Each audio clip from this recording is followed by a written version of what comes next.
Thank you. So for today, this is our agenda. We just finished our welcomes. Myself and Nicholas are going to provide an overview of the recent sustainability briefs that we published. We're going to be joined by Education Resource Strategies to talk about how you can assess your state's and district's risk for a fiscal cliff. We're also joined by our lovely comms director, Amisha, who's going to talk about shining a spotlight on the fiscal cliff and using media to tell your story, which is really essential in this current moment. We're also going to have some time for networking, and then we're going to close out. So I'm going to pass it over to Nicholas. Hi, everyone. My name is Nicholas Munyon-Penny, Assistant Director of P12 Policy here at Education Trust. Excited to be talking with you all about the fiscal cliff and how we can work together to make sure states and districts are doing what's right for students as we get to this endpoint in money. So I just want to give us a little bit of context before we really dive into the meat of the conversation. So I know lots of people are pretty familiar with ESSER spending, but just to give a reminder, this is the Elementary and Secondary Schools Emergency Relief Fund. There have been 3 rounds of this funding, and we're going to spend today talking about the final round, the American Rescue Plan dollars within this fund, because the rounds from the CARES Act and CRISA Act have both expired, and so we're really just on this final amount of money that we're trying to get spent down before the deadline. And that deadline is coming up quick. We've got less than a year to go. The official deadline is September 30th of next year. And so it's critical that states and districts are spending the remaining dollars, making sure that we're having an impact for students, and with a particular focus on making sure that we're focusing on those students who are most in need.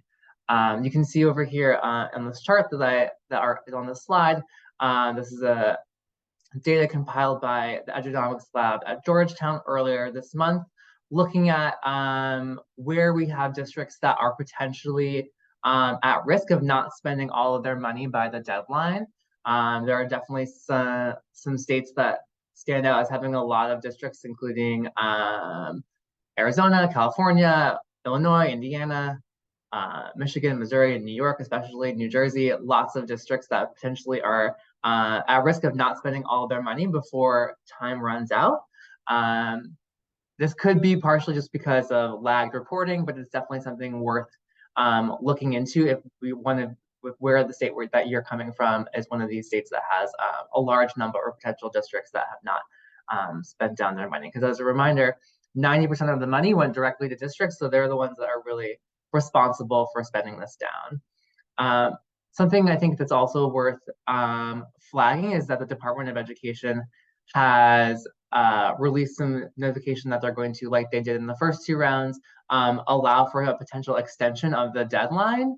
That being said, we really want people focusing on sort of spending down the money as soon as possible in time for that deadline, because that extension is going to be subject to the Department of Education's approval, and they're not necessarily going to be approving everything. And in particular, it's important to note that this is a liquidation deadline, not an obligation deadline. So what that really means is funds must be obligated or sort of budgeted for at the September 30th, 2024 deadline, regardless of whether or not a district gets an extension or not. And getting that liquidation extension is really likely going to be focused on potentially spending down money in like a signed external contract or in some sort of like building funds that are not, maybe there's a delay in getting some HVAC updates done or something like that. That's sort of like where this will be focused. So things like budgeted salaries likely would not qualify from our understanding for a liquidation. So it's really important that we're focusing on spending down this money now as we look to the future, which is really what this whole 2 days is about, is thinking about what's going to be happening after this. So I'm going to, in just a second, dig into some content from a brief that I released earlier this year, and then in a few minutes, we'll be able to talk about a follow-up brief that really talks about what we can be doing at the district level to help impact budget decisions.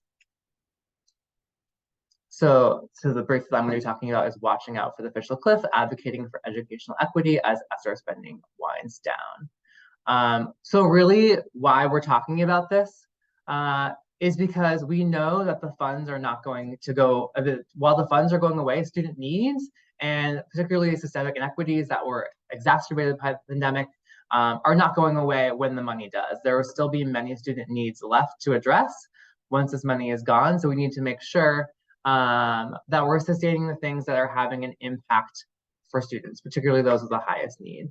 And before we do that, we really need to know what is actually having an impact. We need to really be evaluating the extent to which the investments that districts and states have already been making are moving the needle for students. And that's really about evaluating access, implementation, and impact. And so the brief that really talks about sort of like the questions that advocates can be asking of their district leaders to make sure that we're actually meeting the needs of students and that extra dollars are making the impact that we want them to make. So one of the key questions here is sort of how are district ESSER investments actually equitably addressing the needs of students in our district, and are the sort of the highest needs getting access and seeing success? So it's really critical that we are continually refocusing districts towards an equity lens in all of this work around evaluating impact of ESSER investments. We really want to make sure that we're not just looking at school-wide averages or district-wide averages about how students are doing with this money, but sort of looking at individual student groups to make sure that all students, particularly those students who are most behind, are getting the access to the sort of support that they need to catch up. And in particular, when we're thinking about access, sort of making sure, that students are being prioritized on the front end, the ones with the most need, but also making sure that on the back end, they're actually the ones who are participating in the programs. Additionally, we want to make sure that we're engaging families and students from all backgrounds so that we're getting a sense of sort of how our students' needs being met. And then overall, we really want to be sort of honing in on sort of what were the goals that districts set out at the beginning of this work. Districts had to create specific spending plans, which I'm sure many of you have seen, that indicated sort of the goals that they wanted to achieve with their ESSER spending. And so it's really important that we now revisit those goals and see if the programs as they're being implemented are actually achieving those goals, and how do we know that? And as we do that, it's really important for districts to be considering both outcomes like improved academic achievement, potentially maybe improved attendance or improved discipline rates, depending on sort of the intervention that you're looking at, as well as the inputs into the system. So like, who is enrolling in these programs? Are they staffed appropriately? What kind of curriculum is being used in something like a tutoring program or an extended learning time? Those are really important to make sure that without the inputs, you can't really assess how things might need to get changed based on sort of the outcomes. And in particular, even though we've had this money for a few years, many of these programs are still being stood up or being expanded or being improved upon. So it's really important that we're thinking about sort of like leading indicators of success, things like who is participating, particularly, like I said, focusing on sort of which students from different student groups are participating, what sort of academic growth are we seeing, maybe some student or staff survey data around sort of how things are being implemented and sort of how the program is going so far will be really helpful, because we may not have sort of the ultimate outcomes that we want to see quite yet. And within that, we want to make sure that we're implementing the program in alignment with research and best practices. So for instance, if we're thinking about something like high impact tutoring, are the group sizes aligned with best practices around being around 4 students or less, or are we have we expanded to a larger number? And that might be why we're not seeing the impact we want to see. Is the tutoring happening during the school day, like research says? Are students getting consistent access to the same tutor? That might be an indication of whether or not your program is sort of being implemented the way it should be, sort of with best practices, which will be what will likely give you the best results. And then, like I mentioned earlier, it's really important that we're getting input around sort of the sort of implementation of these programs from stakeholders, talking to students and families, and particularly educators, to see sort of what are their experiences working with students in these programs to make sure things are working as we want them to. And once we sort of have that information, then you start to think about sort of the sustainability piece. So if progress is actually being made, which is awesome, it likely doesn't mean that we should be ending the program, but that we want to continue it when this money runs out. So we want to be asking ourselves questions. Districts should be asking questions like, can this actually be funded within our existing budget? And if not, or maybe there's some state or federal grants that we could be using to support this money. And we're going to talk a little bit about particularly how federal grants could be used to sustain funds in one of our sessions on Friday. And then additionally, are there maybe some changes in programming that we could make that would make this more affordable? So maybe it's sort of scaling back the program to a smaller number of students or a smaller number of schools. But then when we do that, we want to make sure that we're still prioritizing the students in schools with the most need as a part of that. And then similarly, if progress is not being made, we really want to be thinking about, do we want to get rid of this program, or do we want to maybe just think about sort of the implementation issues, and maybe we want to shift how we're doing things. So like I mentioned before, maybe shifting our implementation to make sure it's better aligned with research, making sure that there are no barriers to student access. Maybe sort of we're targeting students to come to an after-school program, but they don't have transportation or things like that. So talking to educators, talking to students and families will help us understand what are those barriers to student access. And similarly, what are the sort of the broader experiences of students, families, and staff as we think about potentially changing how we are implementing these programs, and then thinking about sustaining them. So once we sort of thought about what tweaks we want to make, if we're going to keep the program, then thinking back to this other list around sort of how we're going to get the money to do that. And then finally, how are we thinking about this in terms of the overall strategy of addressing student needs? So we want to make sure that we're drawing connections to sort of the ESSER spending plan and where we're headed with maybe the larger strategic plan of the district, and making sure that the programs that we're implementing are really complement each other rather than conflicting with each other. And then particularly focusing on programs that are aimed at addressing the same outcomes. Like maybe there's sort of 3 different interventions that the school is doing to address math achievement. I think it's a really important to sort of evaluate whether the district needs all 3 of those programs, or maybe we sort of look to see sort of what are the different impacts of each of these programs, and either cut one that's not being as implemented as effectively or isn't making as much impact, or maybe consolidating things together in order to sort of make sure that we have the money to sustain the programs that are really having the most impact for students. So from there, I'm going to pass it back to Kavila, who's going to talk about sort of once you've figured out sort of what has impact and what you want to sustain, how do you actually engage district leaders around the actual budgeting process to make this happen.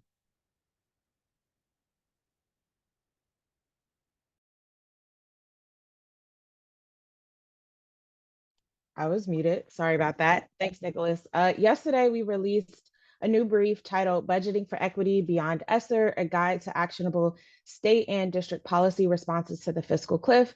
As Nicholas noted, the majority of ESSER funds went directly to districts, but there is a role for states to play, considering states provide the overwhelming majority of funding to districts.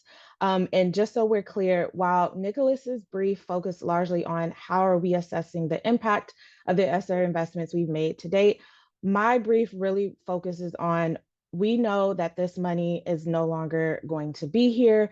How do we make equitable decisions and budgeting at the district level, but also the state level? Next slide, please. So to contextualize this brief, advocating for equity and budgeting and at district and state levels is really essential in this moment. As you all may know, district budgets are under a lot of pressure. There are several contributing factors to districts being under pressure. ESSER is the expiration of ESSER is a large one, but districts are also facing budget pressure because of lower student enrollment, they are experiencing rising costs and their revenue is simply not keeping up with what they need to spend. And history shows us that districts and schools serving the most students of color and students living in poverty and other students who are marginalized are vulnerable to cuts, are most vulnerable to cuts. And so today, we really just want to emphasize that district leaders and state leaders play distinct and important roles in centering equity and budgeting beyond ESSER. Next slide. So with the brief, we cover actions at the district level and at the state level. And today, I wanted to take a little bit of time to highlight one of our primary recommendations around transparency. Transparency and engagement are often words we talk about a lot in this space, but transparency and engagement need intentionality in order for these things to actually make a difference and in order for us to truly see equity centered in our decision making. And as Nicholas already mentioned, we are going to be talking about how districts can maximize all available streams of federal funds. So I will not cover that today, but that is also another recommendation within this brief. Next slide, please. So in the brief, we have a district highlight that really exemplifies what meaningful budget transparency and engagement can look like. First and foremost, in this moment, district leaders need to be upfront and clear about the what and the why of the fiscal challenges ahead. People in our communities are consuming lots of complex information. They're hearing about the state budget, they're hearing about district budgets, and they're also hearing about school budgets. And so that's just a lot of information for people to take in. And so we highlighted the Everett Public Schools District in Washington State and for their efforts to be really clear and upfront about the district's budget crisis. And as you can see, this is a screen grab from one of the PowerPoints that the district put together to talk about their budget crisis. This slide is not buried in data. There's no over complex language. It's straight to the point on what the district is facing. Next slide, please. In addition, something that the school district does really well is they are proactive about answering questions that they anticipate their community having. So the questions run the gamut. I wanted to pull out their specific question on how will you pick what gets cut, because that is going to be a burning question, if it's not already, that people in the community have. And so the fact that the district is being proactive in saying, you know, how they're going to make these decisions, this is how you work towards equity in these very difficult conversations. Next slide, please. Similarly here, they are very transparent about their process, including key dates and also who is going to be making what decisions at what time. And this is something that is really important for advocacy and engagement purposes. This allows the community to know who they should be talking to and when they should be talking to them. Without this information, it makes it really difficult for the community to actually engage the decision makers in their districts. And so we are encouraging all district leaders to be as transparent as we see Everett Public Schools is on, you know, their decision-making process. Next slide, please. This particular piece of the district's transparency resonated with me a lot. They center their decision-making in key principles and they communicate those principles to the community. Again, the more information the public has about how the district is going to make those decisions about what stays, what goes, the more trust that they are able to build with their community. And in a moment like budget crisis, trust is really essential for district leaders to work with their communities. Next slide, please. And lastly, what I really enjoy about Everett Public Schools transparency and engagement process is that they sought solutions from their communities. This slide shows that they asked their community, how might we increase revenue, right? And as you can see, there are a couple of different ideas here. One thing to flag is, as we know, sometimes with surveys, not every voice is captured. And so in addition to creating these opportunities, whether it's a survey or a town hall, districts should also be making sure that they're capturing all of the diverse voices of folks that are going to be impacted. Next slide, please.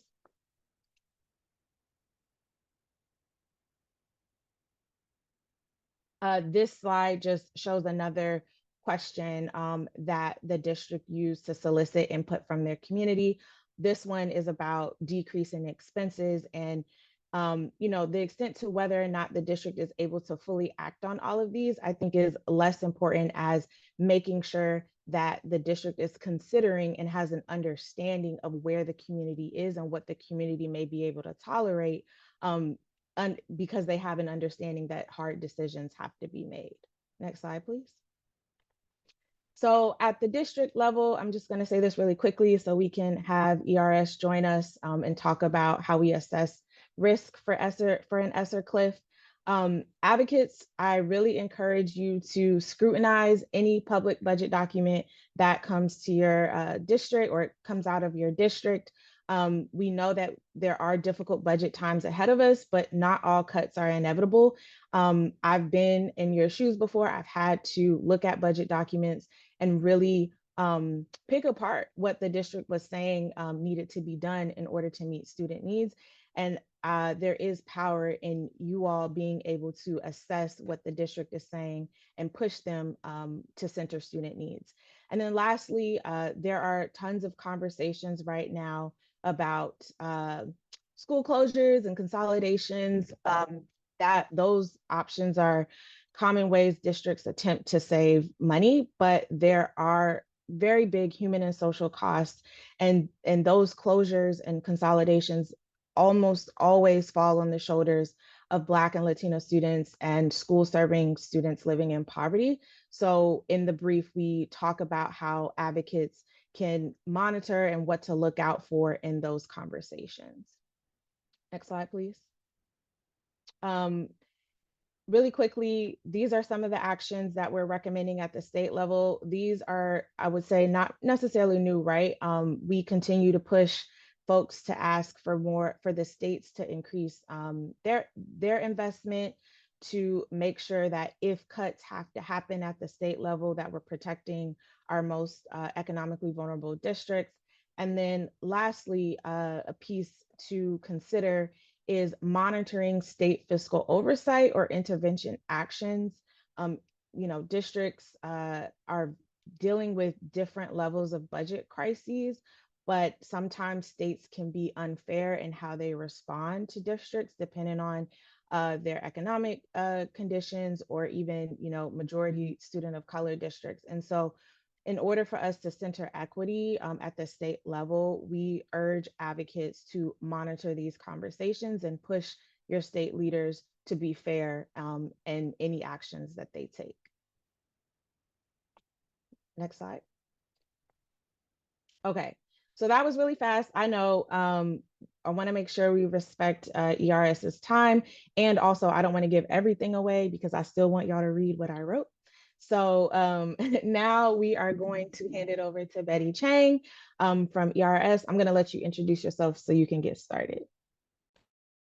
Great. Good afternoon, everyone. Thank you all so much for the opportunity to speak with you today. I am trying to share my screen and it says I'm not able to. So, oh no, sorry, 1 second.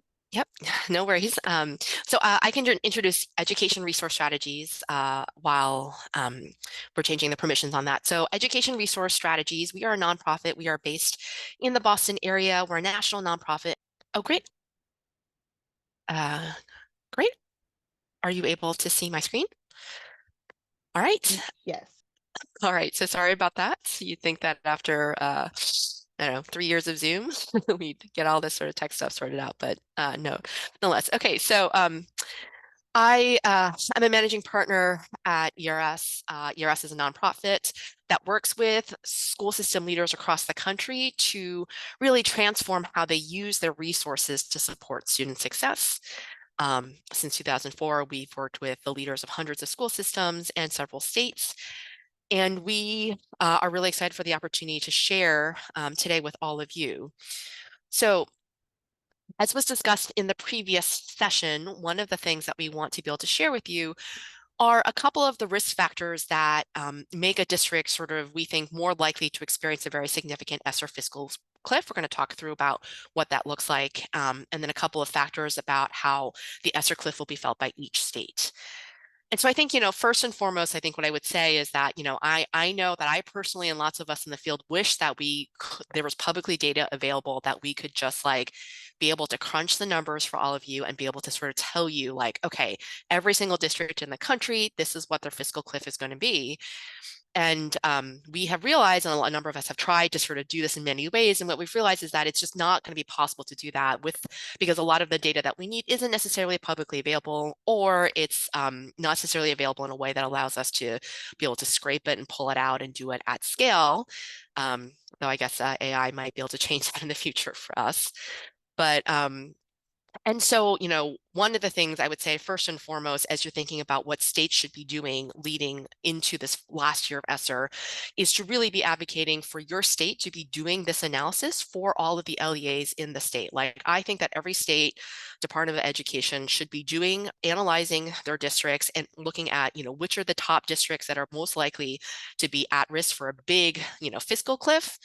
And identifying that, making sure the districts themselves should certainly be doing this, but I think at the state level they should also be doing this so they can have a handle on sort of what their situation is and therefore think about how they can be providing support and assistance. And so sort of first and foremost, that's one of the main things that I would sort of say that we would really want you all to be speaking with your states to have them do that. And so then what we've listed out is sort of what we think are the 6 factors that 6 risk factors. So what are 6 things that will make a district more likely to be experiencing a significant ESSER fiscal cliff?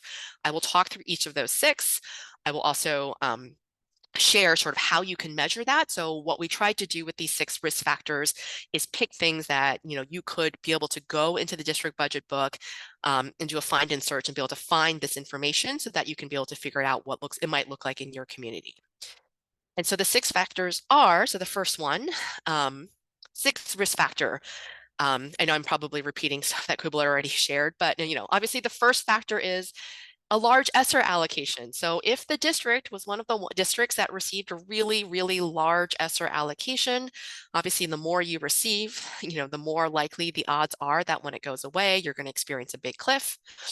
And because the ESSER funds were allocated with the same formula that determined Title I funding, that means that the districts that serve more students in poverty, one of a significant indicators you need, are likely to be the ones that receive more ESSER revenue. And so when you compare how much that ESSER allocation was relative to the district's overall revenue, you can see that ESSER was a huge increase for a lot of districts. In some districts, it was like a 40% increase or more. And so the first thing is, once you look at that, once those funds go away, obviously this is going to create a big change in your overall financial picture. And so, for example, how would you measure that? So we did pull some publicly available data from Texas. We did anonymize the district names here simply because there's just a lot of a lot of the data can be difficult to parse through, and we didn't necessarily want to be sort of, we wanted to sort of use this to illustrate the purpose, but not necessarily like, put people on notice or anything. And so what you'll see here is here's a whole bunch of districts in Texas. You can see in the second column, they have various levels of enrollments. The third column shows that the percentage of students living in poverty in that particular district. And you can see, so what you do is if you go into the district's budget books and you look at what their total ESSER allocation was, that's the numerator, and you divide it over the total pre-pandemic, like total district operating revenue, what does that percentage look like? And you can see that among these districts in Texas, right, like at the top, the districts that serve the highest percentage of students living in poverty, those are the districts where ESSER was a huge, like more than, 64% increase, 55% increase. I mean, this is a huge deal. And so one of the first things you'll want to do is sort of take a closer look at that. So, which are the districts that receive the largest ESSER allocations? Those are likely to face kind of the greatest risk. So that's the first risk factor. The second risk factor is whether the district has increased teacher salaries over the last couple of years. And so why is this important? Well, a lot of districts had to invest in teacher salaries to keep pace with obviously rising inflation over the last couple of years, and also to retain staff amidst the kind of, growing hiring challenges and teacher turnover. And so, obviously makes sense that you had to do that. What we also know is that teacher salaries are one of the biggest reoccurring expense in school districts, and they serve as a good bellwether for other positions. So if teacher salaries are going up, likely other position salaries are also going up. And what that also means is that when your salaries are going up, that means your baseline cost to operate is also increasing, right? You haven't increased the number of teachers or bodies that you have, but you're sort of paying them all more. And so that, basic cost that you need to operate the schools and the districts has sort of gone up. And so when baseline operating costs have gone up over time, that's going to make it really hard to find ways to reduce spending. And so one of the ways you can look at that very specifically is you can take a look.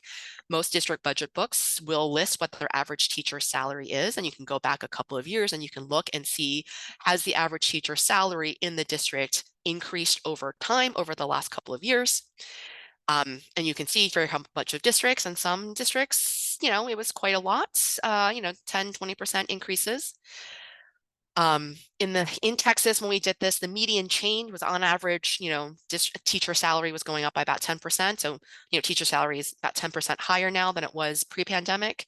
But in some places, it's more than that. And so, I think as you're looking in your particular community, if your district is experiencing average teacher salary increases that is greater than 10%, that means that they're probably going to face a more difficult challenge when ESSER expires. And so that's the second risk factor. The third one is increased staffing levels. So, the previous risk factor I was talking about, increase in compensation, this is sort of increase in headcount, right? So obviously many districts across the country use these ESSER funds to pay for additional positions.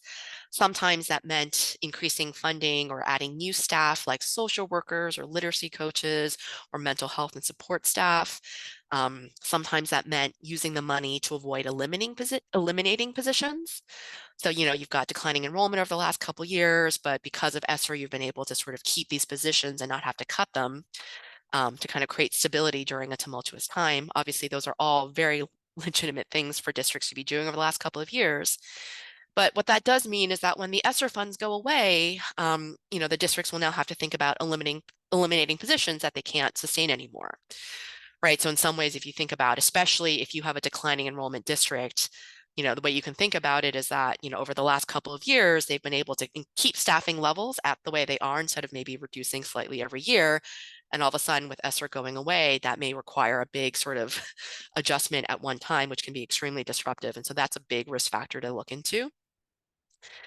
And so similarly, most district budget books, if you go into them, you can look up a student staff ratio. They will usually sort of at the top line talk about what that student staff ratio number is. And so what you can look at is sort of, pre-pandemic versus now, how much of that has changed. And so this is one of the things where because the ratio is student to staff, it's a negative change, right? So if it's a negative change, that means that they have more staff given their size. So that means they either hired additional positions or they kept positions despite declining enrollments. And so on average among the districts in Texas that we were able to get data for and studied, and so I should be clear, I'm only showing the top 10. There's actually a deeper data set that I'll share the link at the end. If you want to go in, you can actually see the data set, the full data set for all the districts in Texas. So I'm just showing the top 10 so you can see what it looks like, but this was based on analysis of more than just 10 districts, I should clarify. It's for all districts in Texas. But the median change in most of those districts was about -5%. So meaning that staffing ratios are about 5% more generous than they were prior to the pandemic. But you can see some of these districts in our top 10, they have staffing ratios that are 10% to 18% more generous. And so, districts that have decreased their staffing ratios by more than 10%, they're going to have a bigger risk relative to other typical districts. And so that's something for you to look into. And then The fourth change to look for is whether there's been a change in per pupil funding levels. And so one thing is that, over time, over the last couple of years, if per pupil funding from the state or local levels has been going up, that will help insulate the district a little bit from the effects of ESSER going away. So some states like Tennessee, Maryland, Massachusetts, for example, they have actually adjusted their funding formulas in the past couple of years to direct more money to public school districts, especially ones serving kind of, students with the greatest needs. And so those states and districts will have a bit of a more of a cushion or buffer when ESSER money goes away. And so what you're looking for is for districts where state and local per pupil funding levels hasn't really changed much, like it's been basically the same as it was pre-pandemic. Then when you take ESSER away, I mean, that's going to be sort of a bigger cut. And so that's another big risk factor to indicate that this district will have a challenging road ahead. And so here, similarly, you can look at budget books from a couple of years, so pre-pandemic versus now, and look at how the percent change in, so usually they'll take the total per pupil funding for the district and they'll separate out by sorts. They'll tell you federal, state, local, foundation, et cetera. And so you can see what the percent change has been from state and local over time. And so, the median change amongst the Texas district is that, state and local per pupil funding has actually grown about 7% in those, on average, in those districts. But you can see there are some districts where that percentage has dropped dramatically. And so for these districts where state and local per pupil funding has actually decreased since pre-pandemic, ESSER is going to be a bigger challenge for them. And as you can see, some of these are quite large districts. And so that's sort of another risk factor to take into consideration to help think about whether your particular district will be facing a big ESSER cliff. The fifth risk factor is, I know this is a mouthful, that's limited unrestricted fund balance. So let me explain what that means. So many school districts have the ability to carry forward unspent state or local general fund money to spend in following years. So what I mean by that is that, let's say I'm a district, I had, this is how much money I received from the state or local general fund, and I wasn't able to spend it this year because I had a lot of vacancies, or maybe I thought I was going to use it on a large contract, but I didn't. There are policies sometimes that allow for districts to carry forward that money. So basically bank it away, and then in future years, you get to spend that down. Now, sometimes there's a lot of restrictions around that. So sometimes there are restrictions depending on the state or local regulations around sort of how much you can carry forward or how they can be used. So for example, some states will limit, like you can only carry forward 3%, 5%, what percentage that is. And sometimes there are restrictions. It says that you must carry forward, you can carry forward this amount, but you must already decide how it's going to be used, or you must decide already what location is going to be used at, or which school, or where the money goes. And so there's sometimes sort of, so there's sometimes limitations around how much and how it can be used. And sometimes there's unrestricted or unassigned, where you can carry it forward and you could use it in the future. And so why does this matter for ESSER? It's a big deal for ESSER because, if you districts are in a locality where the local and the states have fewer restrictions, that gives them a lot more flexibility on what to do with ESSER, right? So what you can do as a district is you can spend your relief funds down. So you can spend your ESSER funds down next year while we have them because those expire. And then you can carry forward more of this flexible state and local funds over time. And so I sort of describe it as opposed to an ESSER fiscal cliff where you're going to the money's going to cut off and you're going to go have a dramatic cliff, you're going to have more of a staircase, right? Because you rolled over local funds or state funds and use them over the next couple of years. And so you can kind of make gradual cuts. So it's kind of a staircase down. And, that allows obviously for a much more strategic way of reducing funds and reducing expenses. And so that's sort of the main thing. And this is a little bit trickier to be able to sort of understand and be able to research. So one of the things you'll need to research and understand is what the state requirements and limitations are around carryover. Sometimes it's called carryover, sometimes it's called carry forward. And so states, states usually have some requirements or limitations around, as I mentioned, what percentage, how many years you can carry forward, or how it can be used. And then on top of that, also local city county requirements also impact that. So for example, I know that in the state of Tennessee, for example, it does allow sort of a certain percentage carryover, but the challenge that a lot of the districts there have is that their district budgets must go through the local municipality or the city or the county budget. And those city and counties don't actually allow for carryover. So even the state, even though the state says, yes, technically the district can, the district actually is unable to do so. And so this is one of the things that, will be really important for you to be able to understand sort of what limitations that exist at the state level, and then what exists in the local city and county. And so one of the ways to do this is to, when you go into the district budget book, you can kind of search for like fund balance, unrestricted carryover to see if this is something they've been able to do in the past. And if it's not, or, to ask questions about, is that because there's a limitation, and is it at the local city county level, or is it at the state level?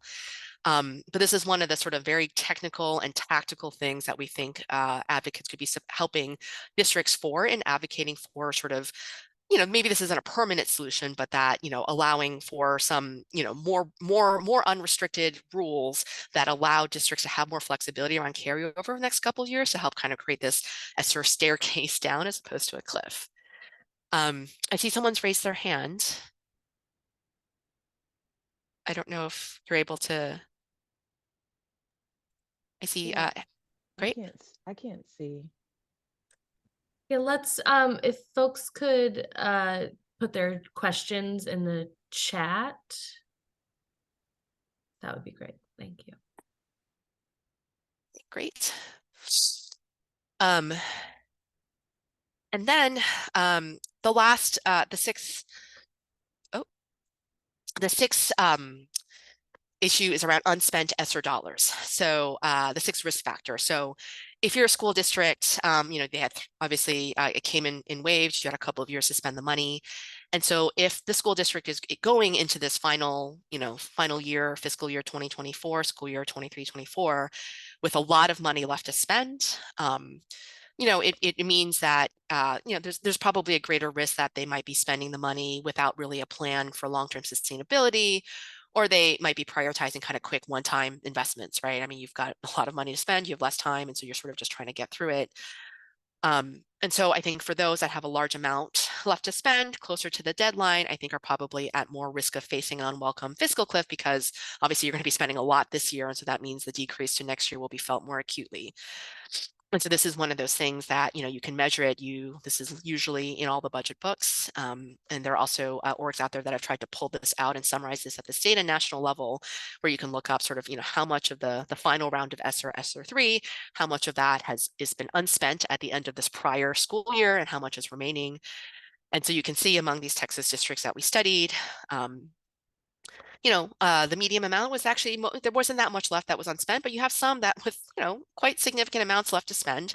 And so therefore, these particular districts are the ones that are going to sort of more likely, have a big amount that they're spending this year, and then we'll experience sort of a big shift. And so those are the sort of 6 risk factors that we think are really important. Ideally, we really want states to be, well, we really want districts to be doing this analysis themselves, obviously, and be able to share it publicly. We really, to help, the public understand sort of what they are facing in the upcoming years. We would very much encourage states to be doing this as well. And certainly this is something that I think many of you are able to do with publicly available information, to look through sort of budget books to try to get a sense of sort of what your local community might look like. So we have a longer paper that talks about this. Here's the QR code. I can also drop the link into the chat. But you can also click through here, and it will show it will also show the data set that I talked about. So you can sort of open up and you can see sort of the long in all the data set together, and sort of how you can see the range across the 6 factors in districts across Texas. And so those are sort of what we would say are the biggest risk factors about assessing kind of a district's risk of an upcoming fiscal cliff. The next thing I would sort of suggest I want to share is pulling up and thinking about this at the state level. And so at the state level, as hopefully states are doing what we're suggesting, which is doing this analysis and getting a good sense for themselves of, how many of their LEAs are at risk for a big fiscal cliff, what might that look like, and therefore what should they do? But until they do that, I think a couple of things that you could be looking at to help assess what the ESSER cliff might look like in your state, we think there are three. And so the first one, and we've tried to do this based on publicly information, so not surprisingly, so how what percent, this is sort of akin, this is very parallel to our district list. So the first one is ESSER funds relative to total state education funds. So similarly, if ESSER was a big percentage of the total education revenue by state over the past year, then obviously when these ESSER funds go away, that impact will be felt pretty significantly. And so overall at the state level, so not, districts obviously have significant variation within a state, but overall at the state level, ESSER funds accounted for anywhere between 4 to 17% of total revenue in a state. So not surprisingly, states at the higher end, so the states that are at 17%, the higher end of that spectrum, where ESSER was a really big percentage of their education revenue. When that goes away, it's going to be a much bigger deal and a much bigger cliff statewide. And so you can see this heat map where the states that are shown in kind of a darker red color are the ones that are, more likely to be experiencing where ESSER is a bigger percentage. And so they will have a bigger sort of gap to fill moving forward. And so you can see Mississippi, Alabama, Louisiana, and not surprising, as many of you know, who are probably familiar, a big factor of this is sort of incoming state funding levels. So states that had, relatively lower per pupil funding levels for education to begin with, not surprisingly, ESSER was a bigger share for them. So then the second factor is how many districts serve, like what percentage of districts in that state serve very high concentrations of students living in poverty. And so what we mean by that is, there are hundreds, maybe sometimes thousands of districts in a state, and how many of those districts themselves serve really significant concentrations of students living in poverty. So for example, New York or Connecticut are good examples where many districts, but in both of those states, there's about a handful of districts. So in New York, it's, New York City and Rochester, Buffalo, Yonkers, et cetera, the big five. In Connecticut, you've got Hartford, Bridgeport. There's like a couple of districts that are very, very large, and they serve the students living in poverty are largely concentrated in those particular districts. And that's, in those particular districts in the states, which is very different than states like Arkansas and Florida and Louisiana, here, where they have like many districts that serve higher concentrations of students living in poverty. So in those districts, 75, Louisiana, 75% of the districts have, a significant portion of students serve high, sort of a high need student population. So that means ESSER is going to be a big deal for many districts in that state versus New York and Connecticut, where ESSER will be a big deal for a handful of districts in that state. And so that's why this is sort of a second thing. So how big of a deal is ESSER overall? And question number two is, is it going to be a big deal for all your districts, or is it going to be a big deal for a subsection of your districts? And so for the states that are shaded in darker colors here, ESSER is going to be a bigger deal for the majority of your districts. And so therefore that's a very different ESSER challenge.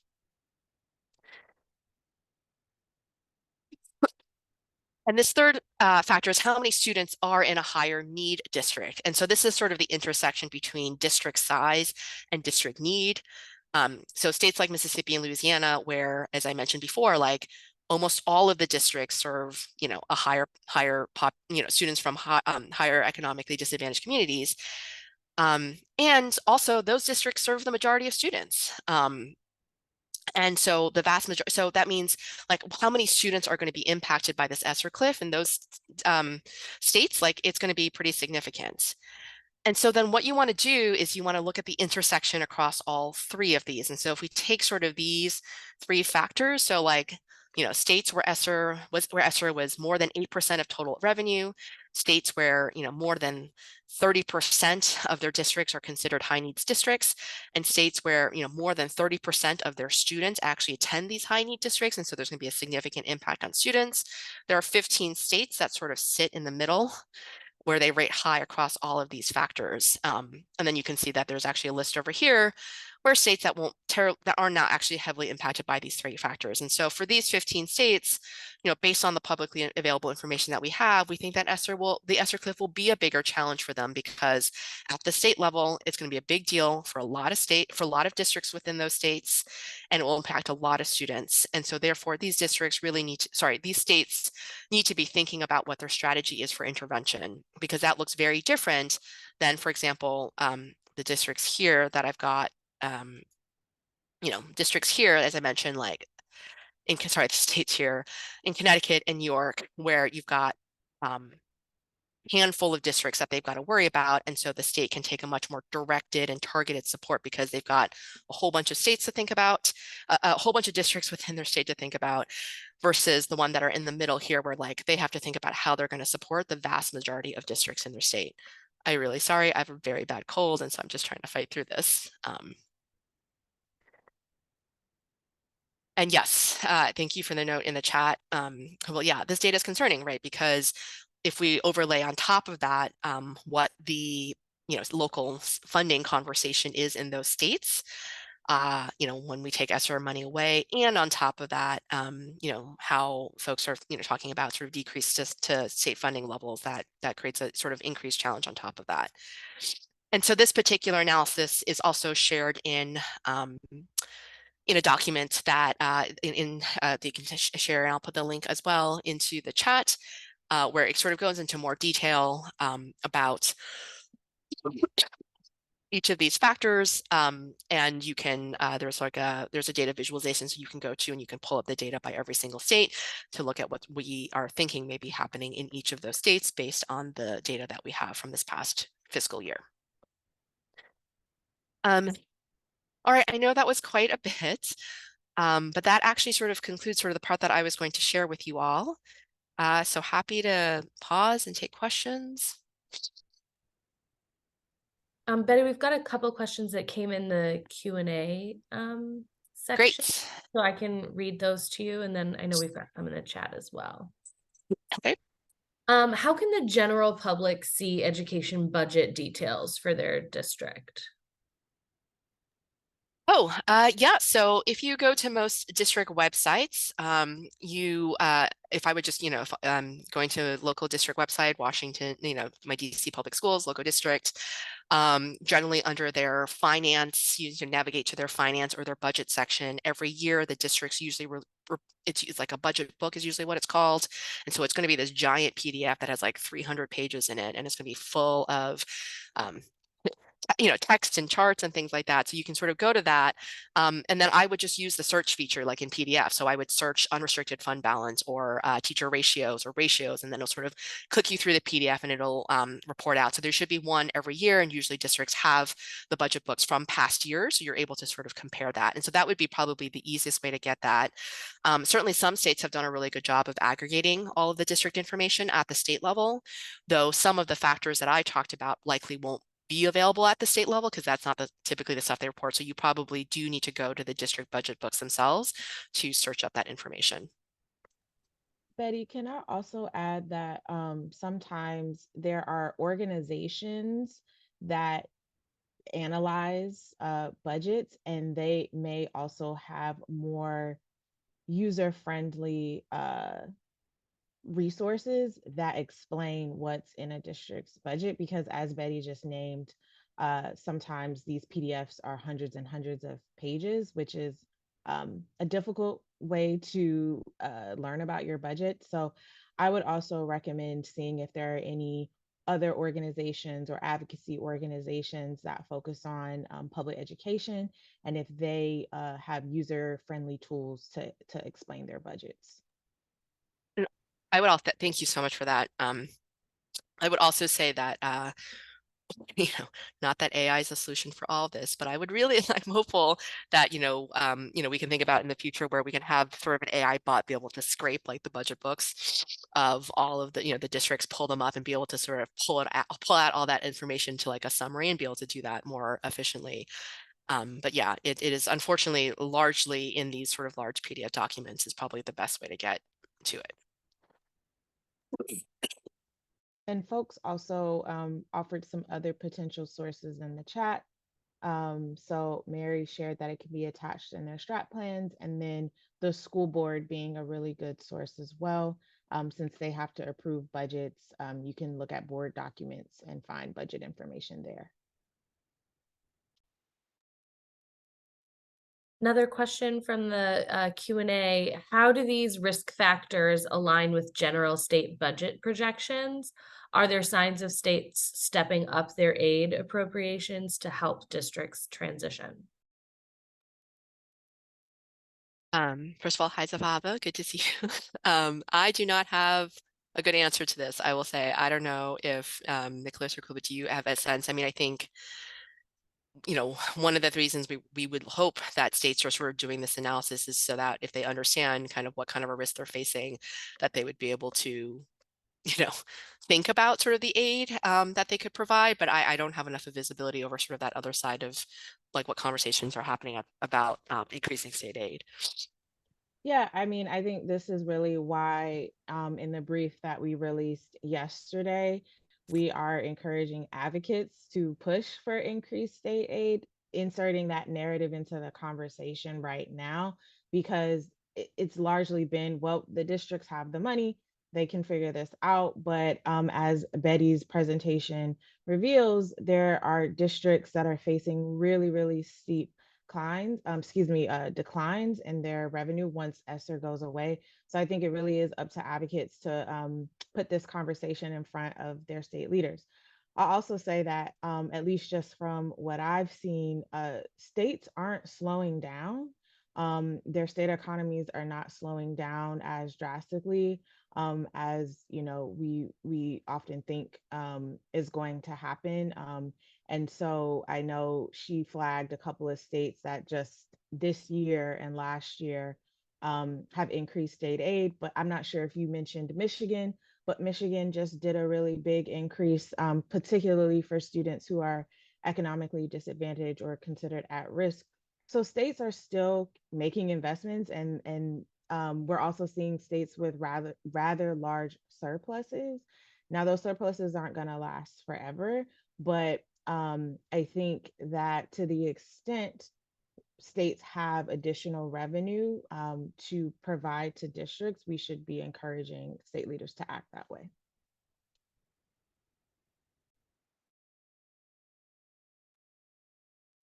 Another question from Q&A. Hawaii has one district for the whole state, and there's concerns that on the surface it won't seem concerning, the budget, but there's worry that the same student populations that aren't being reached will continue to be left behind. Any thoughts or suggestions on how to tackle that? Oh, that's such a good question. I am not familiar with how Hawaii reports out, and I don't know if they at least report some of their information by regions, or certainly at the school level, such that you could sort of be able to track the difference, track some of the same factors that we're talking about and how it may impact at the regional or school level. I think this is certainly something that I know, ERS and the Education Trust have worked together a lot in our Alliance for Resource Equity work about why we think it's really important for districts to be breaking out their data by student group and student level and looking at, all of these resources, school funding, teaching quality, et cetera, in so many ways at those levels so that we can better have transparency and track and understand changes in investment over time. I'm afraid I'm not familiar with how Hawaii does it, so I don't know if I have any thoughts, but maybe some of my EdTrust friends do.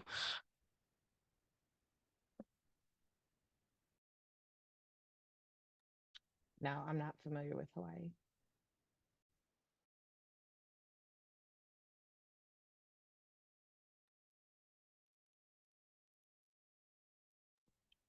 I just wanted to note in the chat, Mercedes, your comment about filling a day late and $1 short regarding meaningful advocacy.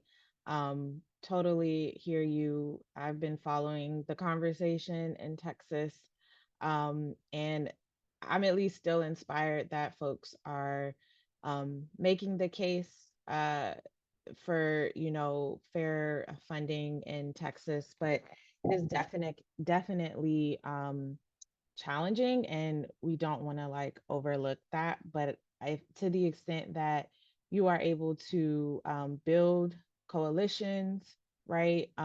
Nicholas's brief and my brief can really serve as tools to help shape some of the messaging. I know that there are folks in Texas on the legislature who align and share equity principles. And even if they're not the majority, still making that push does matter for our students.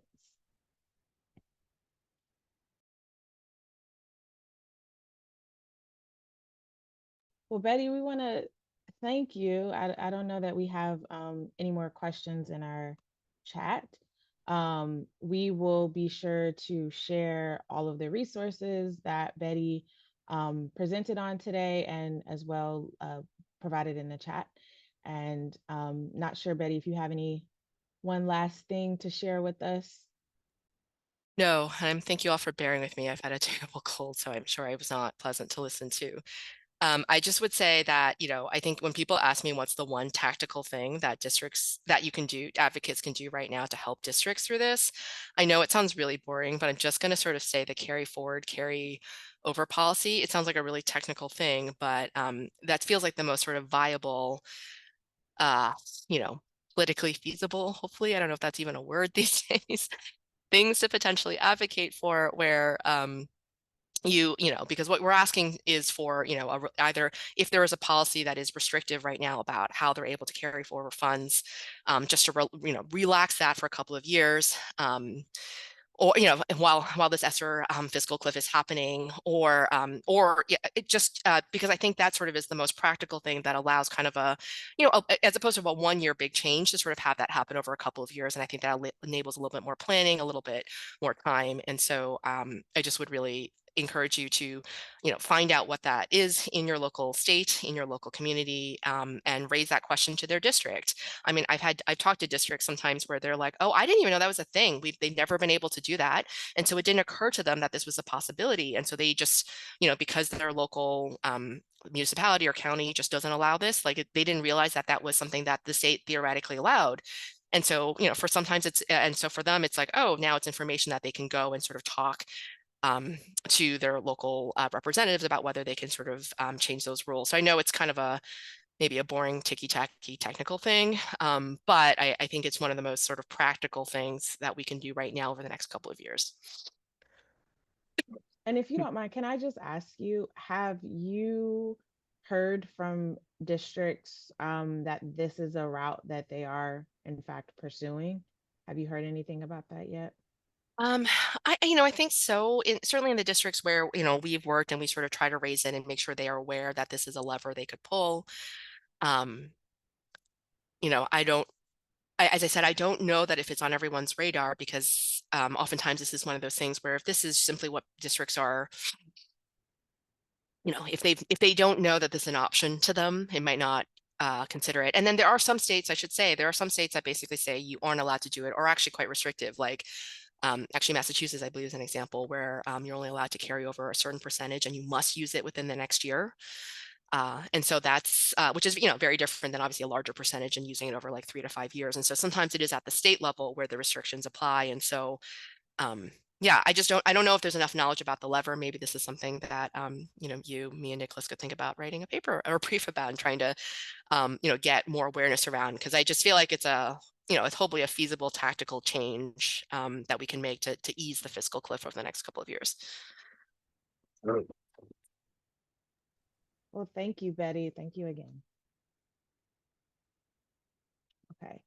So we didn't get to take questions during Nicholas and I's presentation. So we wanted to open up the floor, since we have a little bit of time before our next session, for folks to ask questions directly about our briefs. Also, if folks just want to share any reflections that they have that they feel are worth naming in this current moment.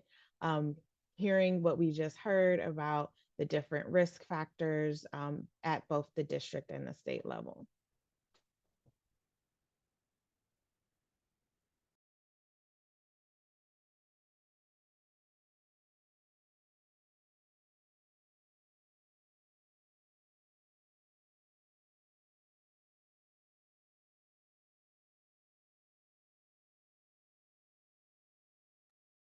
like we've got a hand up from Zahava.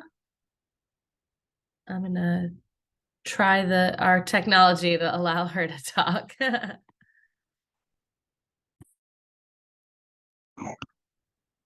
Is this working?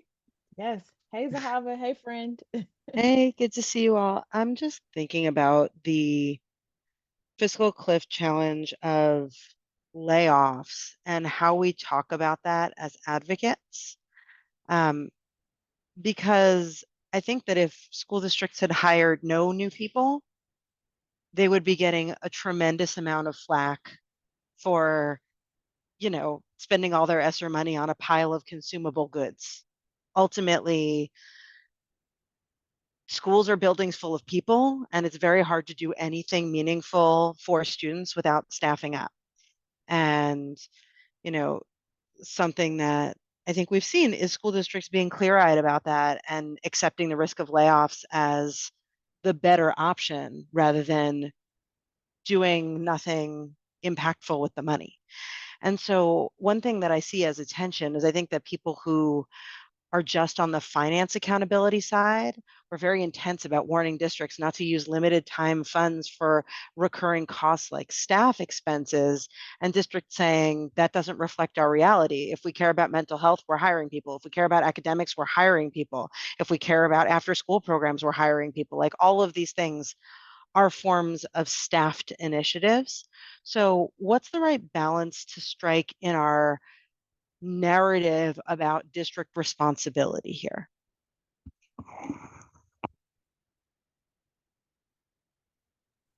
I feel like you're jumping the gun here on our next conversation, but I'm gonna answer it. I too, Zahava, struggle with this. I have my advocate hat where I'm like, resources first, whatever students need, that's where districts need to be investing their money.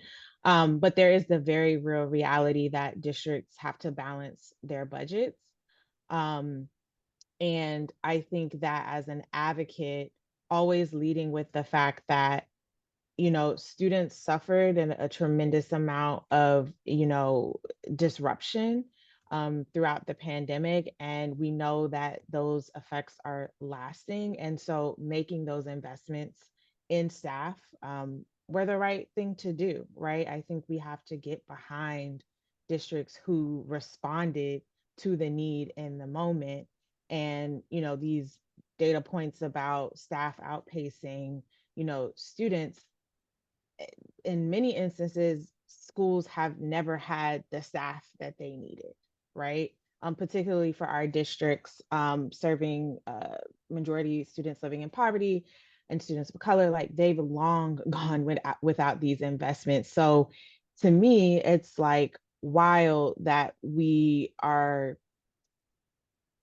that awareness or fact, really, right? That fact is missing from how we're characterizing the decisions that district leaders made. And also, right, something like high impact tutoring, like who's going to tutor the students if you don't hire people? And I think the behavioral health piece or the mental health piece too is really salient. Michigan, there was just a story out of Michigan about how they invested substantially in behavioral health staff. I think nearly 2,000 positions across the state. That's impactful. That's going to matter and make a difference for all those students. So there's not a universe in which I think like bad mouthing districts for that is an effective message for advocates. Yeah. Nicholas, I don't know if you have anything to add there, but.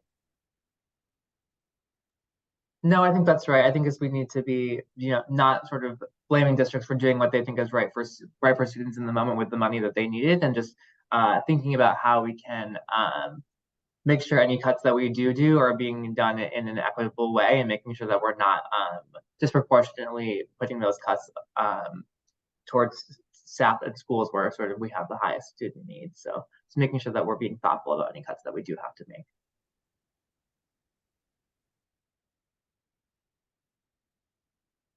Appreciate that question, Zahala.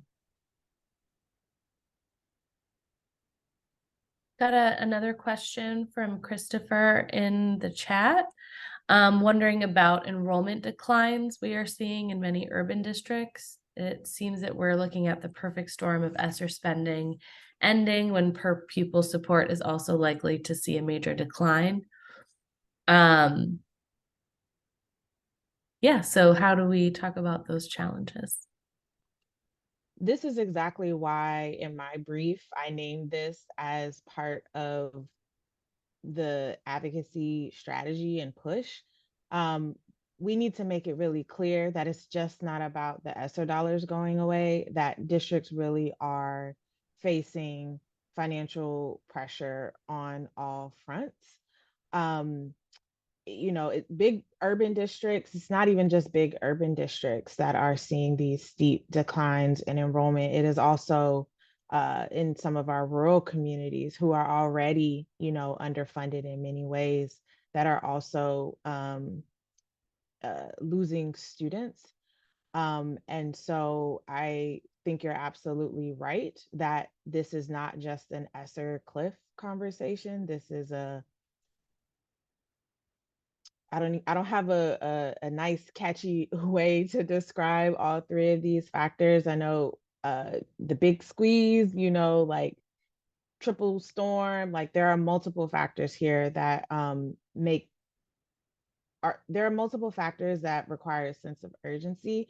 And I really do think that our next session coming up on shining the light on these issues and using the media to tell that story is essential, because if it's just about the ESSER fiscal cliff, we are going to miss the bigger conversation that is, are states going to adjust, right? Their investment levels, how they even count students for districts, right? Like, what are states going to do in response to all of these factors landing on districts? And so just want to affirm your assessment that this is a bigger conversation.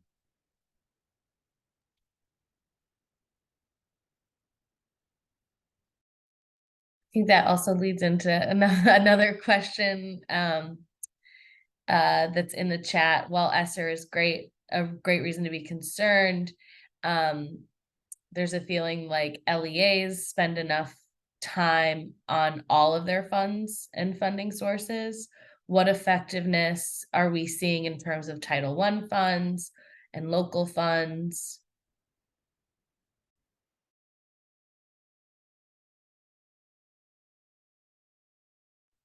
Nicholas, I'm going to tap you because in your brief, you talk a lot about how we can assess. I know it's focused on ESSER, but I think there are like parallels to talking about effective ways for us to assess ROI, for lack of a better term. So I'm going to tap you for that.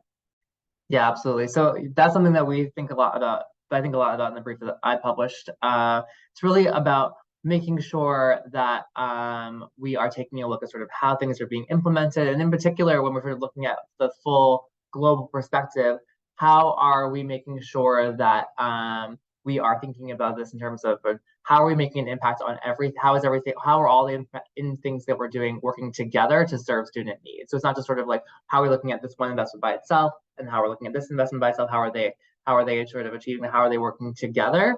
And then also sort of like I mentioned earlier in my presentation, looking at sort of sometimes it's tough, especially with this ESSER spending, has been a sort of a quick timeline, sort of scaling things up, looking at some sort of like some of those leading indicators in terms of sort of where things are going, in terms of participation rates, in terms of what students and staff are saying about how things are being implemented is really important.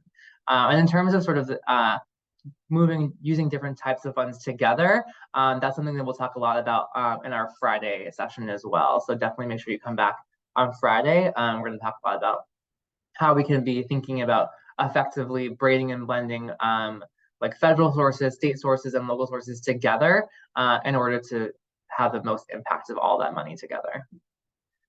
Yeah, and your question, Christy, also makes me think about what do we mean by return of investment? And a lot of the times we are talking about test scores. But there are many other ways, right, that we can also be measuring effectiveness. And so I think that if districts are not already, collecting data beyond test score data, but they should be, to be able to tell the story about how their investments are moving the needle on the things that we want to see move in a more positive direction for students. So I just wanted to offer that perspective because I feel like in these moments, a lot of it is like, well, what are we getting for our money? And those are really important questions. And we should be thinking about all the ways in which these dollars could be impacting students. So if there aren't any more questions, we are going to go ahead and move into our next session with Amisha Cross, the wonderful Amisha Cross. We're so lucky to have her here, y'all. And she is going to be talking about how you all can shine a spotlight on the fiscal cliff and use media to tell an effective story. I'll just add that Christopher's earlier comment about like, this is not just about the cliff, this is also about enrollment declines. I think bringing all of that context and your local context, especially into this session, would be really great. And I know Amisha is going to lay it on us and tell us how we can do this well. So over to you, Amisha.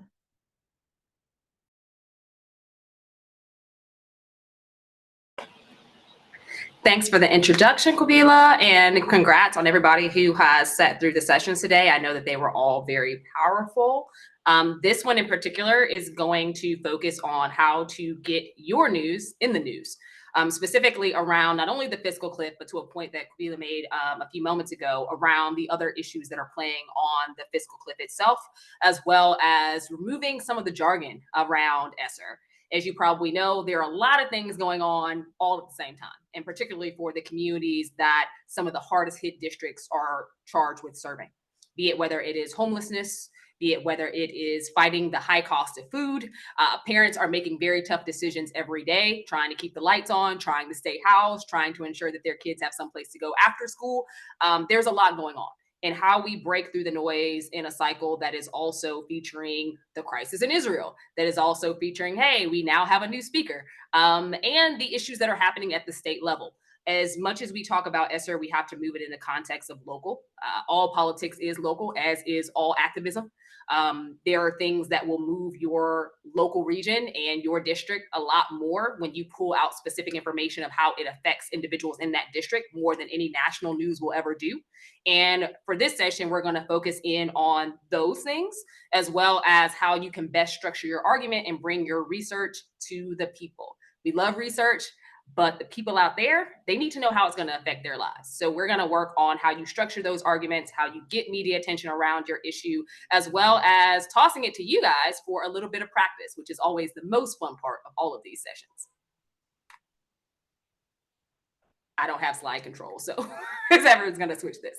So the purpose of this educational equity, that's what we're all here for. That's what we've all fought for, regardless of what the policy issue or area happens to be. And everybody's a spokesperson. Typically speaking, in a lot of organizations, they are a little bit top heavy, where your CEO will be the person who will speak to press, or the research lead of a particular paper will speak to press.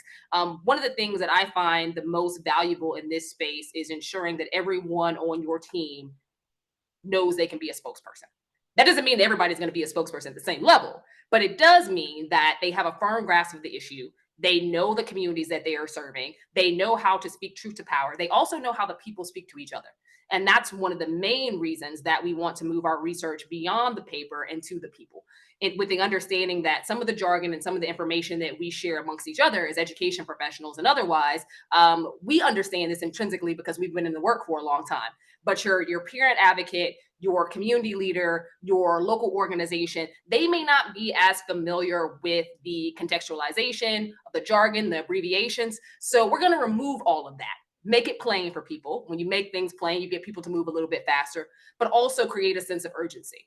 Because as you all probably know, it has been really difficult in many cases to get people, one, to understand all the implications of ESSER funding reductions as well as removal in some cases, but also what the fiscal cliff means for students and moreover for families and school districts. Messaging principles. So these are some of the most fun things. And we say this all the time. Know your audience. Whenever you're getting ready to write your research paper, whenever you're getting ready to formulate your argument for policy recommendations and policy changes, whenever you're going to meet with an elected official, whenever you're trying to drive social media activism and activation, the most important thing that you will ever have to do and acknowledge is who your audience is. And I have worked in multiple organizations where everyone thinks that your audience is everybody. That is the first mistake people make. Your audience is never everybody. If your audience is everybody, you will reach absolutely no one. Who is your audience? We speak differently when we're trying to reach legislators. We speak differently when we're trying to reach advocates. We speak differently when we're trying to reach student groups. We speak differently when we're trying to reach change agents at different levels. We have to recognize, one, who our audience is, also what levels of messaging work for that particular audience, what drives them to move, where can they be found? Social media is not the way to reach everybody. There are some social media channels that gear more towards Gen Z, some social media channels that gear more towards millennials, some social media channels, honestly, we don't know who they're talking to. There are also newspaper outlets that elected officials read and some that they don't. There are blogs that will move your community, or local, hyper-local community newspapers that will move your community a whole lot faster than, I'm gonna pick on Tennessee, the Tennessean at this point, or a whole lot faster than the New York Times, or a whole lot faster than the LA Times. Know your audience and know what they are reading, know what they are watching, know what they are listening to. Keep your message simple. And I say this because when you're working with highly intellectual people, PhDs and such, individuals who are behind a lot of our strongest research, they're used to talking to other researchers and writing in a way that makes sense for a research audience, but it's not necessarily the same way that it translates to an outside audience who does not have that background. I've worked in several elected officials' offices at the national level as well as at the city and state level. And I can't tell you a single elected official who has ever read a report. Most don't even read full bills. What they will read is a one-pager. What they will read is an infographic. What they will read is click to tweets and a press release, as long as it's not extremely long. Think of it as a microwave generation run amok. The longer it takes you to get to your point, the faster you will lose people. Keep your message simple. Make sure that you have at least 3 bullets that you are willing to converse about at any given time, and that you do not deviate from those, and that you're also repeating them. One of the main ways to get your message across is to be very declarative in your statements, but also to parrot them often. Political parties do this well, particularly one, in the sense that when you have a particular stance or you have a particular policy issue that you are trying to get past, let's say it's that you want to advance ESSER funding, you're having a conversation beyond ESSER, what are some of the needs of these students in these districts once these dollars run out? Make it plain how those students were affected before those funds hit, what level of depreciation they will have after those funds are gone, but also what this means for the community and what this means for the economy of that local area. Education for education's sake is never an argument that we need to have. We talk about it in the context of futures. We talk about it in the context of what it means for community uplift. We talk about it in the context of what it means for Black and Brown achievement. We talk about it in the context of what it means to eradicate the term underserved, because people aren't underserved, they're under-resourced. We want to make sure that when we're having these conversations, we're having them plain, we're having them honest, we're keeping things simple, we are eliminating jargon. FYI, in the majority of public-facing documents, when it comes to press, the term ESSER is never used. They're called pandemic relief funds, because pandemic relief funds is a translatable conversation for people in the streets. They don't know what ESSER is. Part of our conversation is also driven around understanding what words move people, how they're conceptualizing, which may be very different than the way that a research paper is written, and how we can continue that conversation, get to the policy recommendations that we want, get to the change that we want, but speak to people where they're at. The last thing is to make an emotional connection. That emotional connection is driven by several things. If you're talking to elected leaders, that emotional connection is driven by self-interest. Whether you are in a red state, a blue state, a purple state, or at this point, anywhere in between, an elected official's main goal is to get reelected. Make sure you know what their pressure points are, because there isn't an ESSER argument we can make, a pandemic relief funding argument we can make that will move someone in an elected position when their priorities aren't aligned with that funding. But what we can do is create a message that makes pandemic relief funding a part of their priorities. That's what we're going to work on with you all today. Who's your audience? Are they policymakers? Are they education advocates? Are they parents and families? Are they unions? Is it the business community? Who are you trying to talk to? You need to acknowledge that before you do any level of outreach. That's before you develop your advocacy strategy. That's before you develop your media strategy. Who are you going to talk to? And if there are multiple groups you're talking to, there is a separate strategy for each group. There is not a holistic strategy that works for everyone. Again, no holistic strategy that works for everyone. We are not throwing spaghetti at the wall and seeing what sticks, because very little of it ever does. What publications does this person read? Again, this comes from an audit of who you're trying to talk to. For elected officials, it's what publications do they read? It's where are they getting their information from? For advocates, same thing. And sometimes that's social media channels. Sometimes it's a level of engagement. What matters to them? What is moving them? What are the issues that we can tie ESSER funding, pandemic relief funding, that we can tie the necessities for coming back post-COVID to, that they will actually care about? Because quite frankly, for some of these people we're trying to move, it just is not their top issue. It's not on their top 75 issues.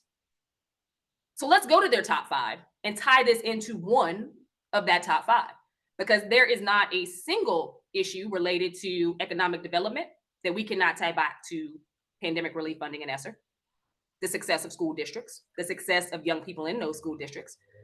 There is not a housing argument, a mental health argument, a sustainability argument, an energy argument that we cannot also tie back to this.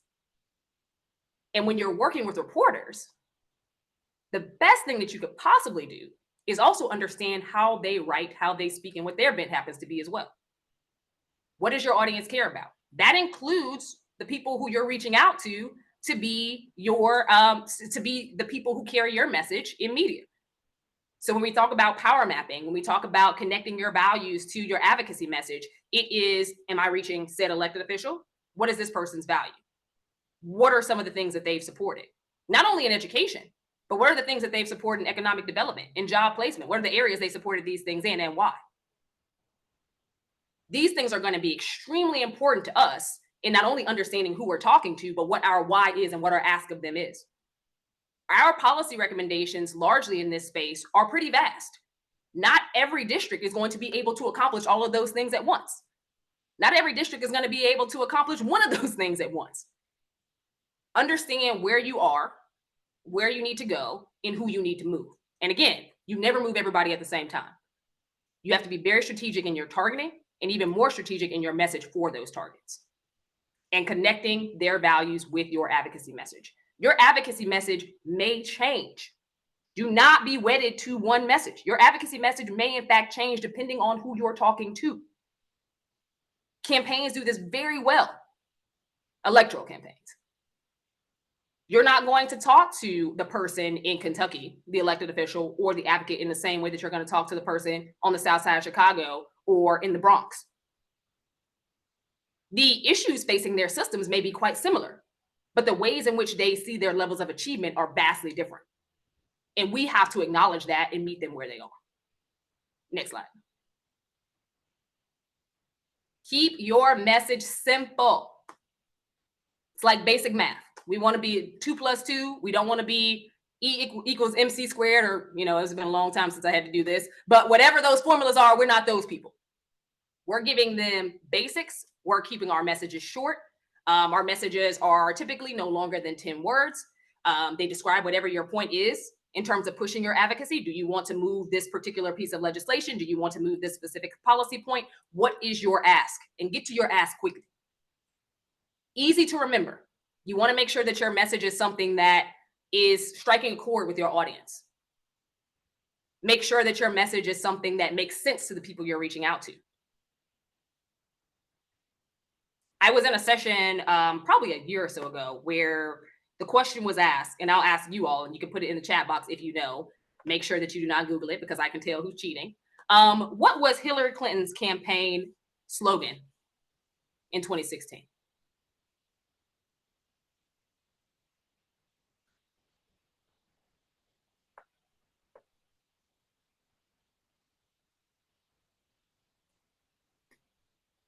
You know, nobody ever gets this, but Zahava did. Most people will say she should run.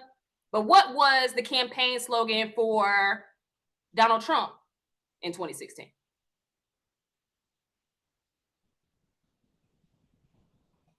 Everybody knows what the campaign slogan for Donald Trump was in 2016. Why? Short, simple, to the point. He ran it on everything. It was labeled on everything. It had its own hashtag. It could be created into an easy acronym. A lot of wild things might have came out of MAGA, but the easiest thing was that all of us remember it. It is etched in your head.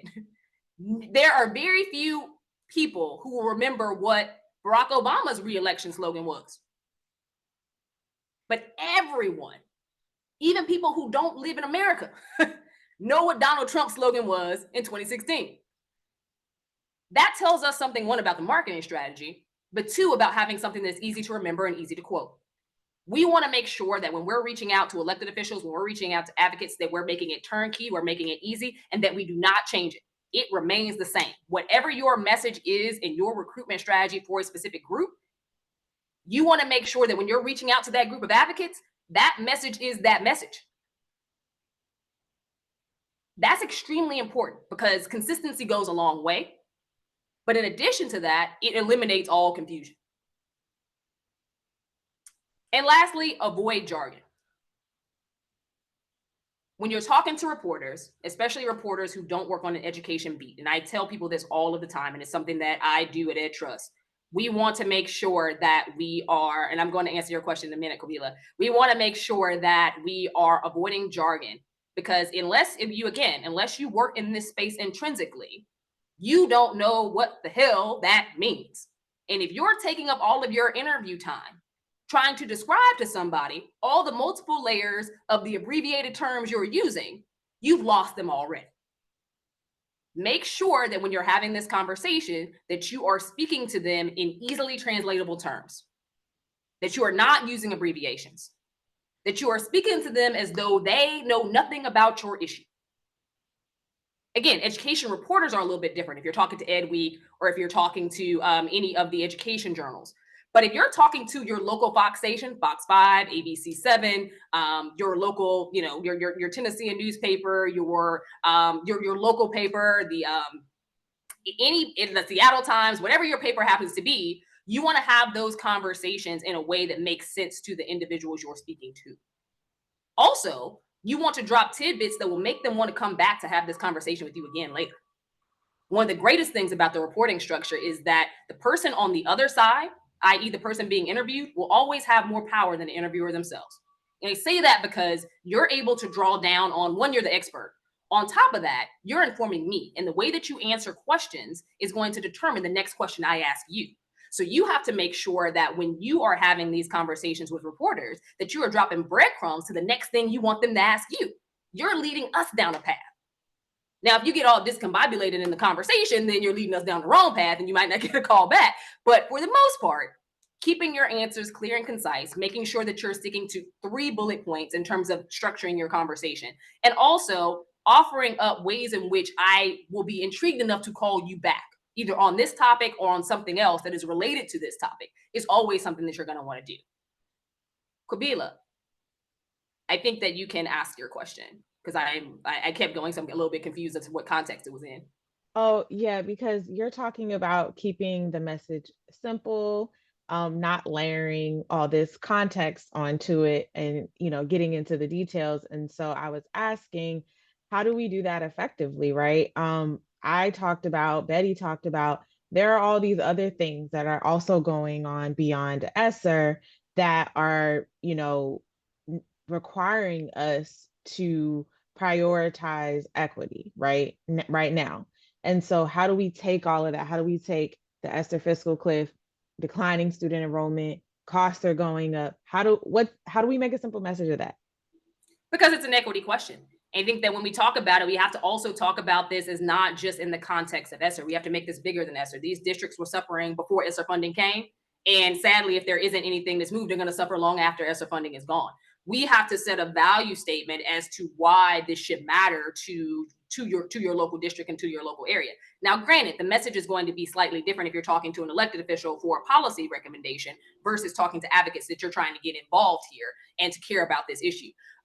For the advocacy audience, when you're reaching out to them, you want to make sure that your argument is set up with why this is intentional and why they need to move now. We can't talk about homelessness without talking about how we got there and what the average, sadly, what the typical and I hate to say this, but what the homelessness profile looks like, especially in certain cities across America.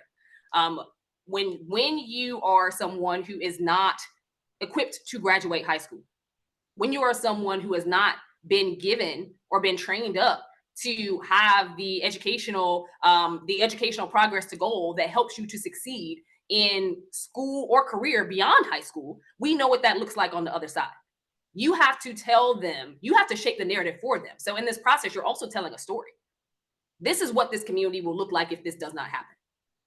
This is what this community will look like if they do not receive these funds. We know what schools, we know what districts look like. We know what areas look like when schools close because students are leaving, because of progress to goal for at least the right side of the aisle that is trying to privatize education. We know what that looks like. We know what happens when those schools shut down. Businesses also leave. Families leave. We leave in our wake some very destructive communities for those who are left behind. And what does that mean for the students who cannot change schools, who cannot leave that area? What are they left with?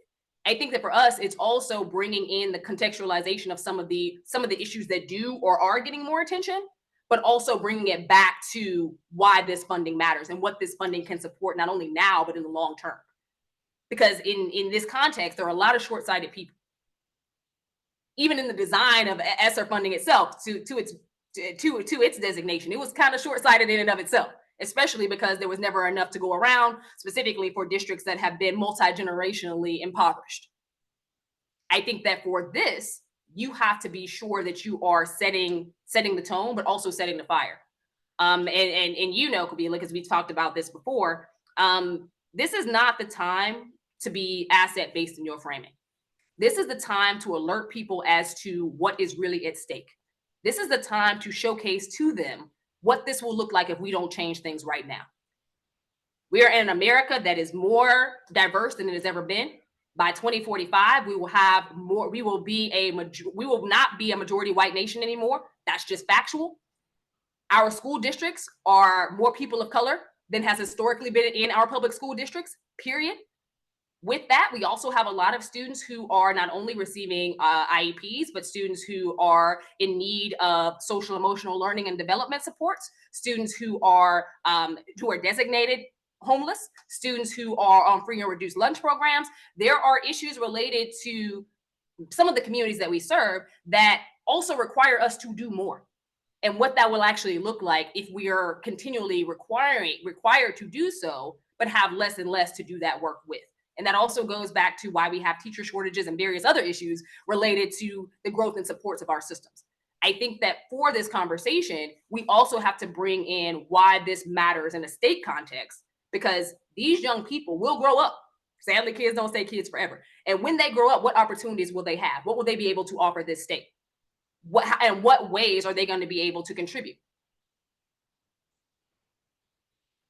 No, I appreciate that. And I know we're going to have time to do some examples, because like what I heard you say was like, we might not even need to say ESSER or even federal pandemic relief. We need to talk about the future of our community, right? Why investments in schools, period, matter. And I think that as someone who is very like a policy wonk, right? It's tempting to want to say like, well, this, because you did lists a lot of different things, but what I heard is like pick one depending on your audience and go all the way in.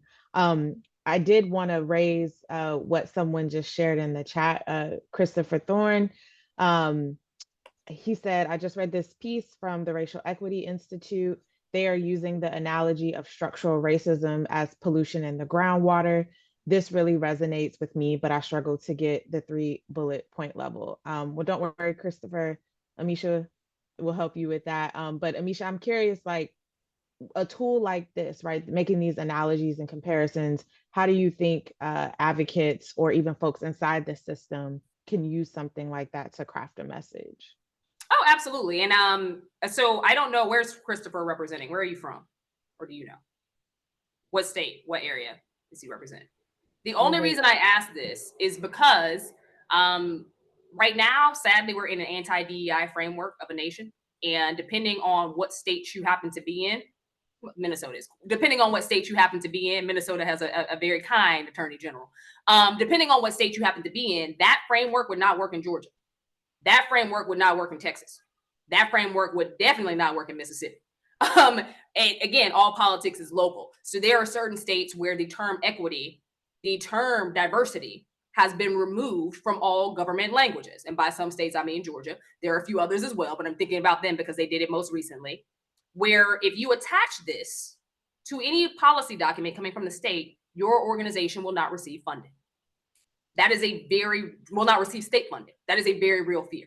So I say this with the caveat of it depends on where you are. All politics is local, and so is all messaging, because there are some areas where we can go all hell's bells in on racial equity and in structural racism, and it get as far as it can fly. And then there are certain areas where that door will be slammed in your face the minute you say it.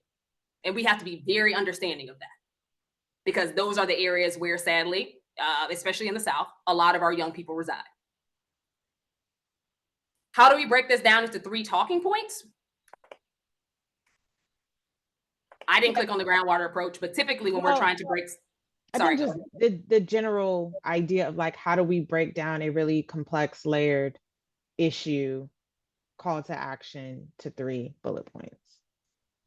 The first thing that you want to do is message what is the issue. So if you know in your area, in your local district, that there is a higher rise in homelessness or in crime, go towards the thing that's going to draw that level of attention. No, your ESSER paper, your funding stream has absolutely nothing to do with crime. But you know what does? There is a correlation between what is going on here and students who have no place to go and no opportunity later. We know that exists. We can curb, in many cases, what that actually looks like in the long term by changing things on the front end. It's a lot easier to fund education on the front end than it is to fund recidivism on the back end. We want to make sure that we are speaking towards what actually matters to the communities you are in, and drawing that based on where you are. So we want to speak locally to local people, but in addition to that, we want to drive towards these big picture issues that folks are already engaged in. And I say that because there are layered issues as to why education funding is important. And many of those, we could talk about for days. To break it into 3, what is the area that your community, your district is most focused on in terms of their policy? Weave your messaging into that framework. In addition to that, make sure that you are bringing out at least one stat. 1 to 2 is typically good. Once you start adding more and more wonky numbers, you lose people. 1 to 2 stats is all you need, especially in the conversation is driving towards change. And your last thing is, what is it that you want them to do? If it is a policymaker, sometimes this is a little bit easier because you actually have a policy approach or a model legislation piece that you're kind of promoting for them. But for advocates themselves, what level do you want them to engage in? What is your ask of them? Your third thing should always include what it is that you want from this person, and making sure that you are very explicit in what that thing is and why it's important to have it. Next slide. Don't use stats. Don't use stats. Again, You can have your 2 talking points that include some very strong numbers related to your research. But for the most part, we don't use stats because stats don't really move people in the way that I think a lot of researchers think that they do. Unless there is a really outlandish stat. In certain states, unfortunately, have them. But for the most part, stats don't move people. Emotional responses do, as well as where the money resides. What is it going to cost my state to not invest in this? What is it going to cost my district in the long run if I don't invest in this? Will businesses leave? What will this look like for the community? If we can talk about education funding as it relates to the decomposition of community, the decomposition of states in terms of people moving out, because when people move, they take their tax dollars with them. And what levels can we bring this to bear that is going to make sense to an audience that, one, this first off isn't their top issue, but also that recognizes very intrinsically the cost. So when we say emotion, we don't mean, the heartstrings, let's make people cry type thing. There's a time for that. But for elected officials specifically, that's not what you're trying to gear towards, especially in some of our southern states. The economic message is going to carry a whole lot further. Make sure that if you are having a conversation with a reporter, that you're uniquely in a place to tell a story. And your story should have a sense of urgency attached to them. We want people to understand that we can no longer wait. Our children cannot wait.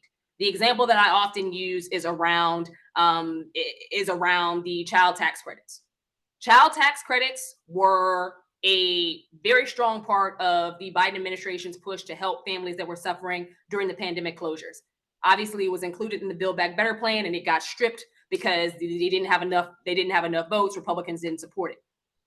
But while the child tax credits existed, they eradicated or uplifted families out of poverty and cut the poverty rate in half. Little factoid, America had the largest child poverty rate of the developed world. We're the richest nation on earth with the largest child poverty rate. Guess what happened once those child tax credits went away? Those same families were in poverty, and in many cases, deeper poverty than they were before the pandemic. Because the cost of living and the cost of food, all these other costs went up. It was a reprieve that disappeared. And I only say that because there's a correlation to what is going to happen or what is set to happen with these ESSER pandemic relief funds. Districts were suffering before they received these, and many will suffer after they're gone. We have to set a crisis moment as to why it is important to move on this now, elevate it to an issue of extreme concern based on what we're seeing in our communities and what the outcomes will be should we not invest, but also acknowledge that everyone is moved by different things. Some people are going to be moved more by a jobs conversation than other people are going to be moved by. Some people are going to be moved more by the fiscal responsibility of the community itself. What happens when the infrastructure falls apart for this community because we aren't funding these things and people are moving. And sometimes you have to attack your enemy where he's at. I think Kabila mentioned this in the last segment I heard before popping in here around the movement of students, particularly towards other types of schools, be it whether it's charter schools, be it whether it is private schools, homeschooling, whatever it happens to be, structures that are not your typical public school, your typical public community school. What does that mean for students and families? We have to be able to have the conversation about what that siphoning of money is and why these schools need to be supported, in the reverse of why conservatives are saying they don't. We can take that back to NAEP scores. We can take that back to the upcoming or what we just saw with ACT scores. There are so many different ways that we can tie in top line issues of news stories that are more recent to be able to drive home what we're conversing about here. But we have to delay it in a conversation of urgency. We have to relay it in urgency. If you're able to do that, and if you're able to develop out that story and that strategy, and these things take time, meaning that you should be having this in collaboration with your partners. You should be having it in collaboration with your colleagues, but also it requires you to be attentive as to what's going on the ground, which in many cases, I would argue is easier for state leads and state advocacy organizations because you have a tighter and a closer loop to community than sometimes national organizations do. They call the DC bubble a DC bubble for a reason. you're actually in the mix. What is happening at the state level? What is happening in your community that is driving change that could affect where these funds are going, or move people's attention away from this issue? And how do we bring it back? Next slide. All right. It is time to put you guys to the test, get your exercises going. So we're going to, for the next few minutes, take some time to where you workshop your key messages. I believe the Jamboard is working. Somebody thumbs up, maybe? Yeah, Jordan just put it in the chat. So, all right. Yeah. So for everyone on the call, we're going to take a few minutes for you guys to workshop your key messages. And I'm going to ask you to work with each other. If you need to raise your hand, feel fine. We'll pull you into conversation if you have any questions. Could y'all go to the next slide for a second?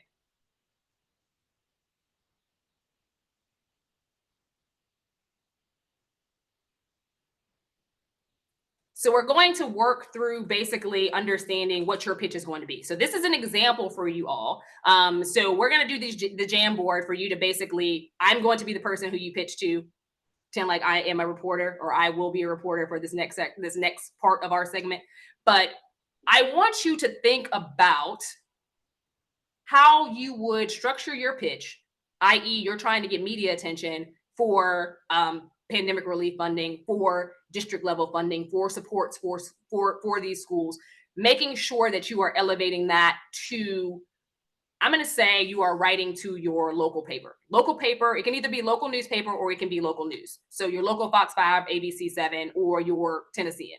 Put that pitch in the Jamboard, and we are going to work through and talk through how you guys did, and then structure you for an interview. So we're going to do some live interview rounds after this. But for right now, Jamboard pitches, please. And I'm going to take a peek while you guys are kind of going at it. And if you have any questions, holler back.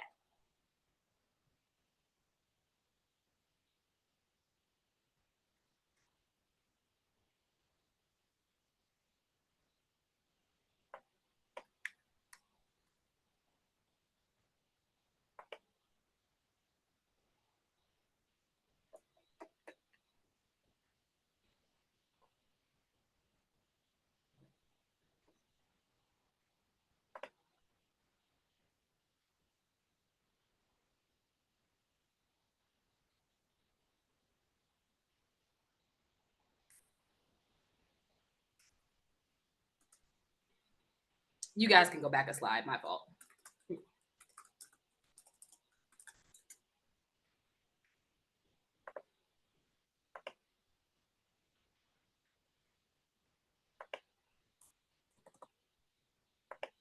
Amisha, I'm gonna play some music or something so folks are inspired. But let me No, that is absolutely fine. Again, no, this is not to pick on anybody. Just make sure that when you are designing your pitches around this topic specifically, there's a prompt here. Brief pitch, meaning 2 to 3 sentences on why it's important to address the fiscal cliff now and what this means for educational progress. Okay, so in the spirit of spooky season, I'm gonna play, I guess, Thriller. I'm gonna play Thriller.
All right, I am going to, and you guys can keep adding things. I'm going to pop in and ask a couple of follow-up questions. I don't know who posted this one, and it's moving.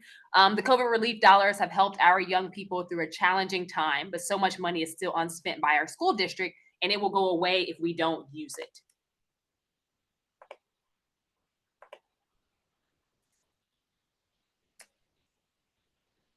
You set a narrative, but that's not exactly a pitch. There are a couple of things here. So when we're writing pitches, we want to make sure that we are first identifying the problem, but also acknowledging why this is important now and who you're talking to. So when I said that we wanted you to reach out to, or you're pitching to either a local newspaper or a local news station, if you're going to tell me that the COVID relief funds have helped our young people through a challenging time, why was this time challenging? Give me a little bit more information. Why were the dollars unspent? What can those dollars go to? Again, that's not elongating you, that's giving you a little bit more brevity to add a bit of detail. Remembering that as a reporter, I know very little about your topic. So if you're telling me that this, saved you during the pandemic, in what ways has this helped you during a challenging time? And if all of this money is unspent, what are we going to be? Why would it hurt you so much if it's lost? I think that there's also some clarifying questions associated with that pitch specifically.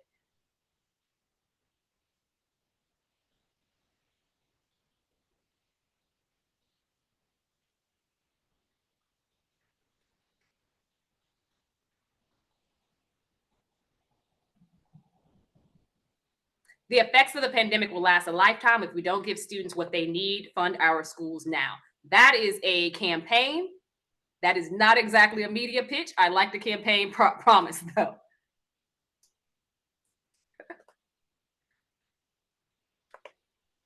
So what would turn this into? I am going to share something with you all.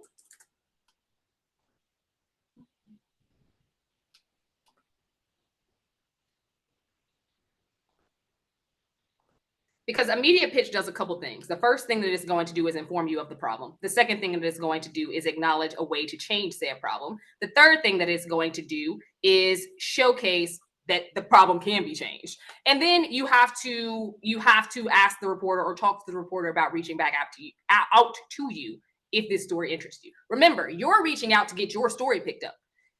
These are declarative statements. They're not necessarily leading me to say, okay, well, I can write on this. Remember, this is a person who's getting a ton of different things at their desk.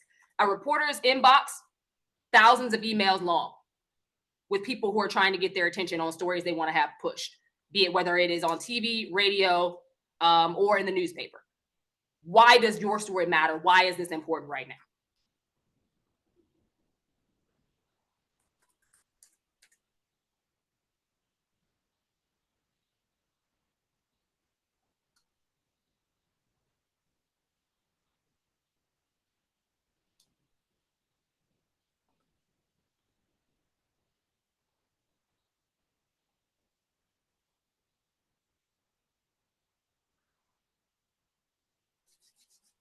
I'll give you an example that's a little bit longer.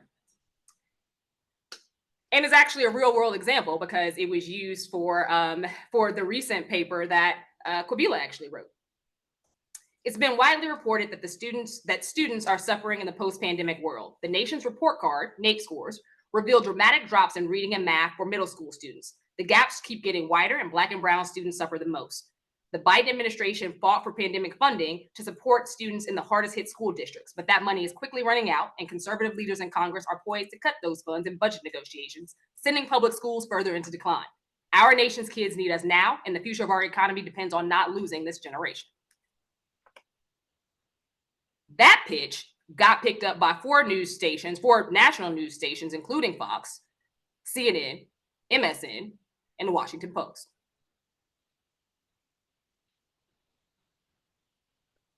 Amisha, can you copy that in the chat or in the Jamboard so folks can visually see it? Yeah. And as you're doing that, Amisha, I'm thinking it's so interesting because, you know, the example that I gave, like I'm very much, I do think like as an advocate, it's tempting to just I don't even know the word that I'm looking for, but like to just like, you know, package something. Again, you talked about the importance of like making something simple, short, but what I noticed with what the example that you gave is you told the story. You told a story. Um, even beyond just ESSER, right? And you didn't even say ESSER. So I appreciate you lifting that example up because I think depending on the space you occupy or like your role, you think a certain way about how you message the problem. And I think if we all can become effective spokespeople, because you already said we're all spokespeople, regardless if we're a researcher, we're a parent, we're an educator, it's just figuring out how to like craft the message in a way that's going to grab the media's attention. I don't want to move you too far away from this, but I guess my question would be like, what if you wanted to take that pitch and you wanted to turn that into like a tweet storm? Like you want to go to social media with that. Like, are you able to take these things and, Absolutely. you know, Absolutely. So what we would do if we were going to take it to Twitter, we would divide it, and we would talk about the gaps are the gaps are getting wider for Black and Brown students, and then we would point to specifically how funding has created or how lack of funding has only exacerbated that problem. And then we would link to whatever your research point is, or link to the report that you're actually speaking towards. Hashtag. And we can talk through whatever hashtag we want to have for it, but we would also do that just because hashtags tend to take your messaging a little bit further, making sure that people can actually because that drives community engagement around a specific issue. But yeah, we can definitely do that. And I think that it's helpful because one, we want to tell a story. Also, do not assume that the person you're reaching out to knows a damn thing about your issue. I think that one of the hardest things that I have encountered because I've worked for advocacy organizations as well as research organizations, as well as for elected officials themselves, and have been a reporter, is that researchers know their stuff in terms of reaching back to you and helping you to understand it. That's often not there.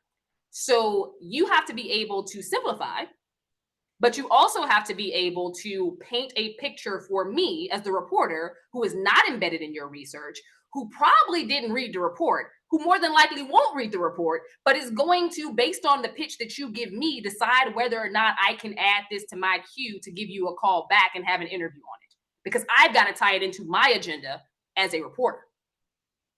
And I think that for you all, part of that is making sure you know how to have this conversation and draw it back to another issue. It is absolutely fine to talk about the drastic declines in what we've seen in some of these scores. That just is what it is. It is fine to talk about some of the issues related to the communities that you serve, that you're seeing bubble up. Bringing that back in, pointing a finger as to whose fault it is. I didn't call out a specific elected official, but I damn sure said conservative leaders. Some of you may be in areas where you can call out a specific elected official. This was a little bit more general. You can talk about specifically, if you know how much dollars have been that you stand to lose in your specific district, add that to your pitch. What those dollars could have gone to, add that to your pitch. But make sure that you're speaking to priority, because priority is what's going to matter more than anything else. Our youth deserve every opportunity to be successful, and now is the time to start planning and spending to ensure that success. We have a once in a generation opportunity. I think that is a great way to close a pitch. It is not the start of one. It is a great way to end it. What do our youth stand to lose? Be it whether that is job opportunities, not being ready for the jobs of the future or the jobs of now, be it whether that is you need to tell people what is at stake. Raising that level of alarm will always get you more attention and more bites on your work than not. Because again, we don't publish research for research's sake. We want communities to be helped. We want to be able to, draw in advocates. Advocates need something to work with. Give them something to work with. Make them feel as though not only is this urgent now, but it's something that we have to change, because if we don't change it, we're going to lose this generation. If we don't change it, this generation is not going to be able to find jobs. If we don't change it, America's competitiveness is at stake. What does that mean in real time? Now, granted, ESSER funding, pandemic relief funding is not going to save the entirety of the United States. But from a reporter standpoint, make me feel like you guys are putting your cape on for this thing. Because again, be mindful that there are 4,000 other emails in my inbox. What makes me want to carry your story? Tell that.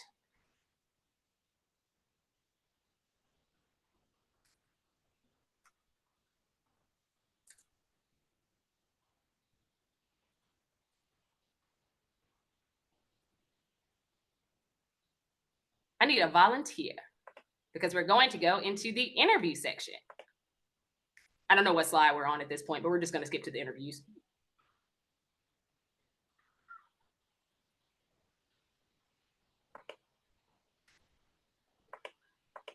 Come one, come all. Or I'm going to have Kabila choose someone because I can't see names. I can't either. I can. Pull someone. Jordan, who is going to be our lucky number one? Let's go with Mary Shaw. And I will unmute Mary.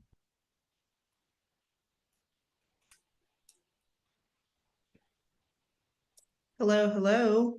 Hello, Mary. Hi, I knew I don't win the lottery, but I knew I'd get pulled for this. Blame Jordan.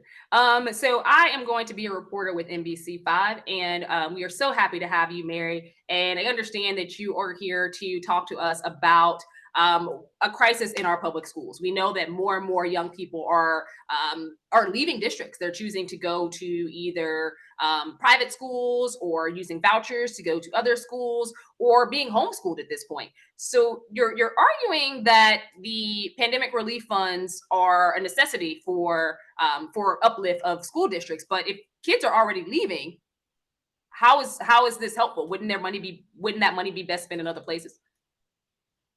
Well, look, of course, the money could be spent in many of places. We're short, in many different areas in K-12 education. Having been a school district administrator for years, worked with school districts. Now I am district manager for creating partnerships with school districts around the wellness of teachers. And what does that mean? We're seeing why students are leaving, the reasons that we're seeing students are leaving. One of the main ones is they don't have great relationships with the teachers. I'd like to argue that a lot of these funds, which I'm seeing right now, and I was speaking real and not just in this made up space that we're in, but a lot of what we're doing right now here at Fuel Ed is trying to address teacher retention with those funds through professional learning that educates, that equips and empowers our teachers with the skill set around secure attachment, which is founded in developmental psychology, but around secure attachment so that they can become secure attachment figures, creating healthy relationships with students and their peers, which we know impacts the climate of all schools, so that students won't be leaving as they are. They're going to schools that partner with us. Actually, now I'm jumping back into the role of pretend, but they are going to these schools because we are seeing in our work that it is demonstratively impactful because teachers are not well. So if our teachers don't feel educated, equipped, and empowered to deal with the mental health, the behavioral needs of our students, and if no one's addressing that, if I was a kid, I'd leave too. Woo. So a couple of things. So we're going to deconstruct before it's somebody else. It will be your turn, so do not worry. Your opening was strong. I will say, you know, well look is always a great attention getter. The background it was a little bit much. You could use like your title or where you stand, because it also gives an affirming of the fact that you know what you're talking about because you've been in that area. The extent of which, because you've got to teachers needing supports, mental health and the issues that they've had coming out of the pandemic as well, that could have been moved to the front. We can front load these because we're not only looking towards assisting students. If we don't assist the teachers, then we're not assisting anybody anyway. They're the ones who are leading. They are the ones who are leading the classrooms. I would have switched the last part of your conversation to the top. Okay. You have an understanding of why certain students are leaving. It's fine to acknowledge because that's factual. We have the numbers. We know students are leaving community schools. Absolutely. Acknowledge it and then we move on. The other thing is you made a very, I think, good point on the social emotional aspect of this coming out of the pandemic. Stay there. Remember that you only have so long. And I told you I was ABC 7 or NBC 4, whichever one I said I was. When you're doing television, you've got this long to give me your statement. Yeah. And then we'll move on to the next question. You don't want to continue very long because like I gave you that brevity because we're in a practice session. You would get cut off. Not out of rudeness, but just out of they're in my ear telling me what time I have left for this segment. So I got to get through these questions. So make sure that your brevity is a little bit shorter. Also lead with your impact. If it is your focus areas, you want these teachers to be able to be supported. In what ways do teachers need to be supported? How can we have spent that money better in that way? That is your statement. Okay. But other than that, you were spot on. You used a term. I tried to write it down, but now I can't read my own chicken scratch. Secure something. Secure attachment. Yes. Secure figures. Yeah. That would have been good for a follow-up. But as a reporter, I don't know what that word means. And I know what the word means, but you didn't go into, and you wouldn't have had time to go into a description of how that actually works and what that means for the foundation of this system. So in areas where that happens to be the case, again, as somebody who works in the field as a practitioner, the reporter is not one. So always be certain that if you're going to bring up something, that you also let them know what it is. Yeah, no, totally. I appreciate and embrace that feedback. And I'll bring that back to my team as well. So that, you know, we could kind of market our materials around that. But that was also kind of like a, you know, soft little shout out to Fuel Ed, just in case anyone was interested in who we are and the work that we do, because this is a serious matter. Absolutely. I know. It turned into a promo for a half a second. I was like, all right, I hear you, sis. I hear you. Mary said you will not, she gonna leave here with something, and so will you. Good job, Mary. And that was great. And I am going to, because I know we only have a few minutes left, I'm going to have Jordan pick somebody else. Sure, let's go with Matthew Arnold. Matthew, is he live? Can I hear you, Matthew?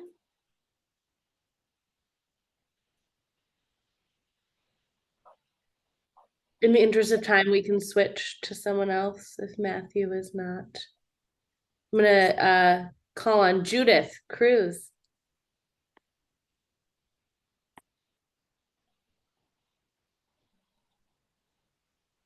Will you repeat the question? Hey, Jordan. Oh, I hadn't asked the question yet. We were just trying to make sure you get off mute. Oh, so your question, and I am going to be WBEZ. This is going to be radio. And the question is, drum roll, please.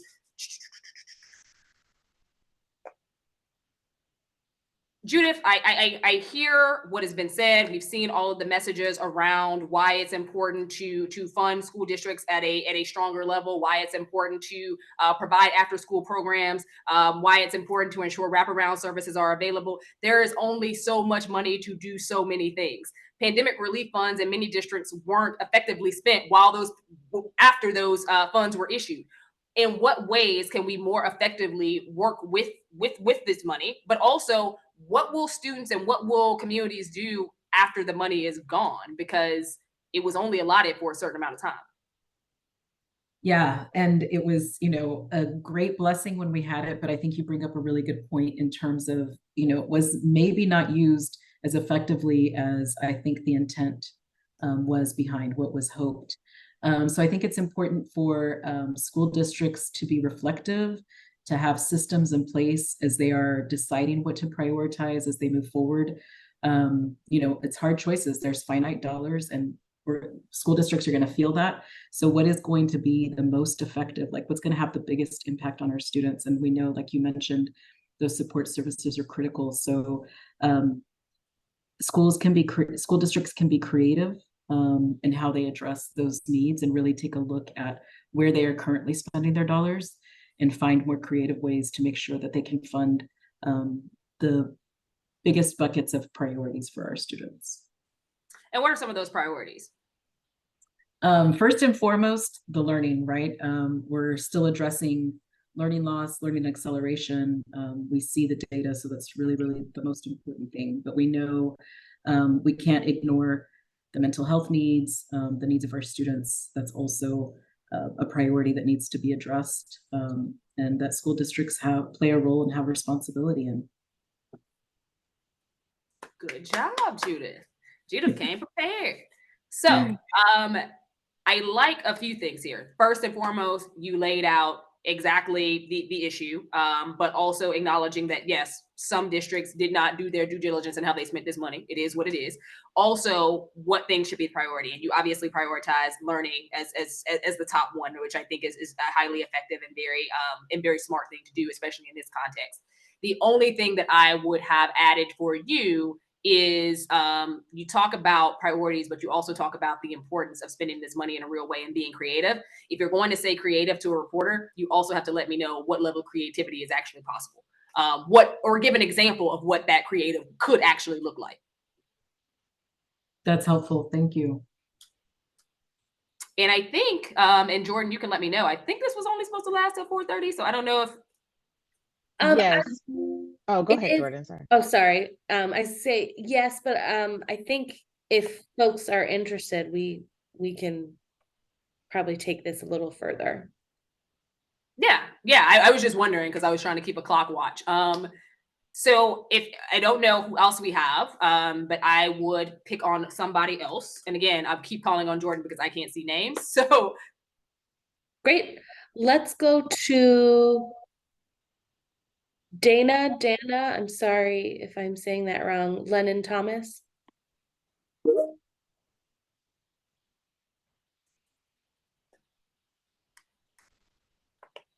Hello, everyone.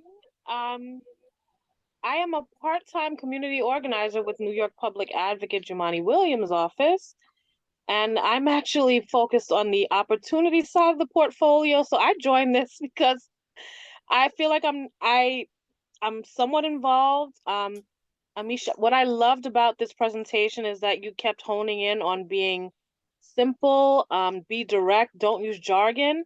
And it's something that I always talk to my team about because, we're focused on the general community out here, not just educators or politicians trying to move legislation forward, but the actual public and people who have students in school and that would actually benefit from this money.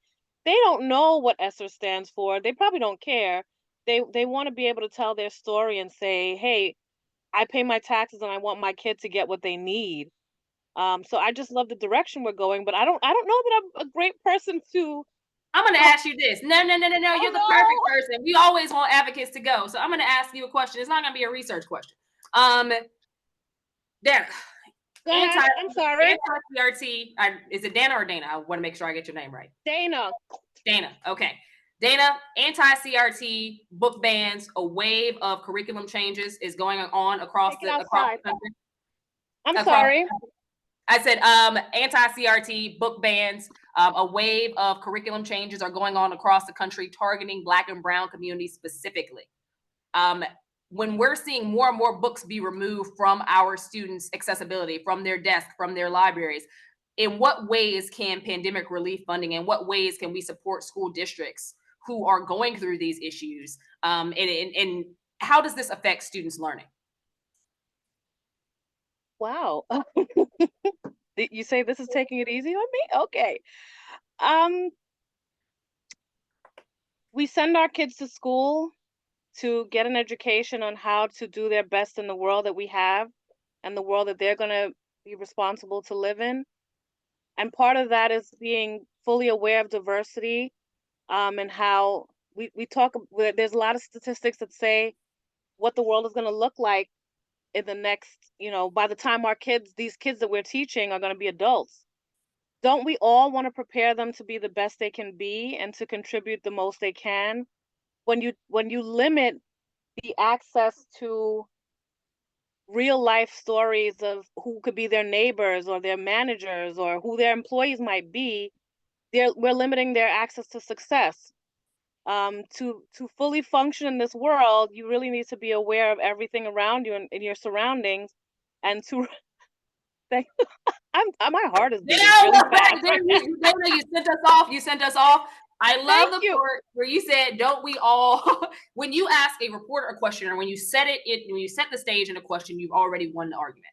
I think that for you and for advocates in general, advocacy voice is oftentimes stronger actually, it's always stronger, to be honest, than non-advocates in this space, or people who literally live to write research. And this is no shade to researchers, but people who are on the ground, people who are in the community, people who are working with the community every single day, the way they speak to this issue is always going to be more of a driver of interest. So when I hold these sessions, it is always to activate advocacy voice, because advocacy voice carries further. We want to make sure that even when we're speaking towards the research, that we're speaking towards the research as advocates, not as researchers.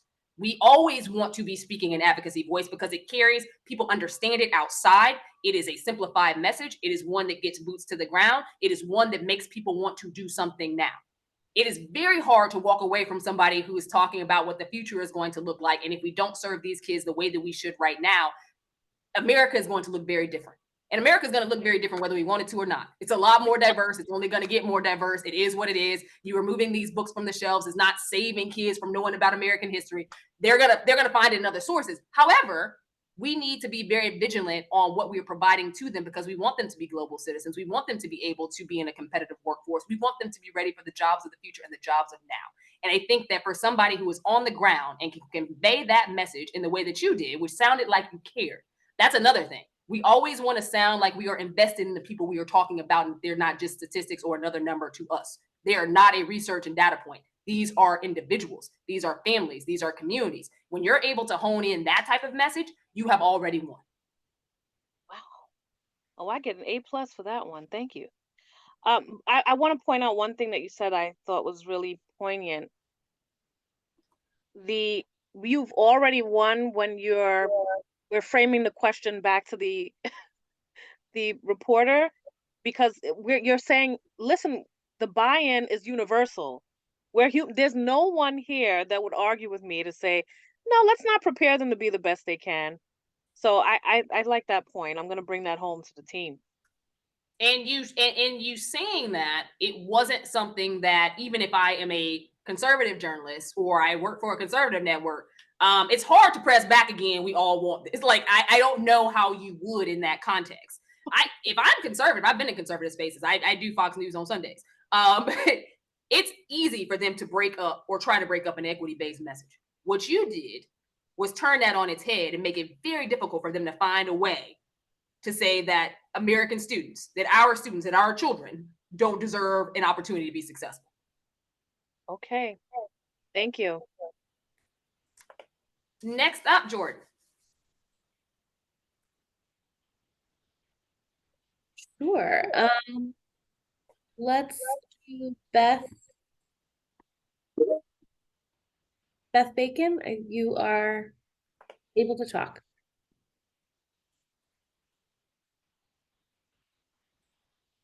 I see you, Beth, but I think you're on mute.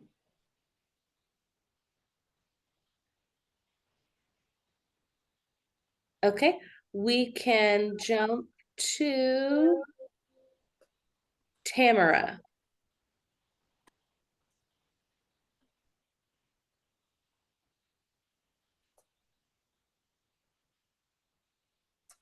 Hi, Tamara. Or is it Tamara? How do you pronounce your name?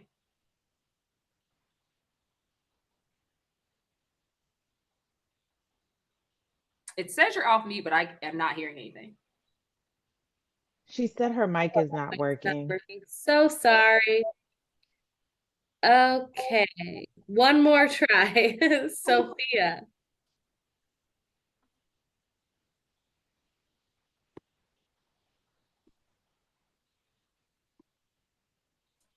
I think y'all are just, you've had some great examples. I'm gonna need y'all to stop being afraid, because then my next person is gonna be Kvila. Please don't do that.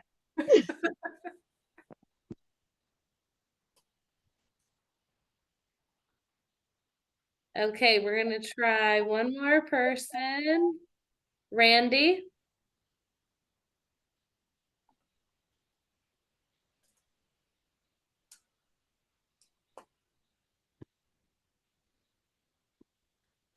Y'all know we have been using this since the pandemic. I know people know how to get off mute. Look, I'll take one for the team. But I need the practice anyway. So. All right, Kvila, this is going to be from NBC. The House of Representatives just got a new speaker today. This speaker is poised to, one, vote very similarly to what would have been the previous speaker, Jim Jordan, and is aligned very much with what we would consider, or what is talked about as MAGA ideology. He has spoken against or spoken in support of things like the Parents' Bill of Rights. He is supportive of removing funding from school districts and in favor of sending more funding to, or being more supportive of, the privatization of schools. When you have at the federal level, when you have conservatives who are leading the charge, who are also talking to state leaders who are from the right side of the aisle on school privatization, and the majority of state legislatures are run by conservatives, how do you find ways to advocate for, or find ways to support more funding for community schools when it appears that the right's not budging on this? Yeah, that's a great question. I think we have to remember that most of America's children are in public schools, that where the right or conservatives are on this issues don't align with what American families and students want and need and are currently, demanding.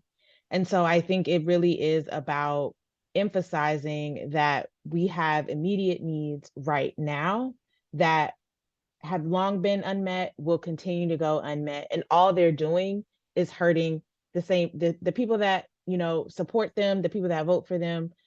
Because as I said, the majority of families are opting into public schools, no matter, the fact that they're trying to dismantle that system. And education is a public good. Educating our students, paying into that system is an investment for this country. We need to be moving forward after something as tragic as the pandemic. And if, the right continues to block that progress, I really, I think they're just going to be on the wrong side of the history. 2018 and 2019 were years of seismic change when it came to unions and union strikes, particularly in public education. We saw it in Chicago. We saw it in various places in California. We're seeing it, and they started up again as of late. Those teachers and those unions have largely demanded more funding for teachers themselves, even though we are seeing test scores dramatically not increase, go in the opposite direction for those same Black and brown students. How does more funding assist them when they have not been able to move the needle forward in educational progress, even though we've seen seismic gains, or we've seen gains based on union activism? Yeah, I think that's a great question, and honestly, an old age debate, but the dust has been settled on this. More money for students matters, immediately and in the long term.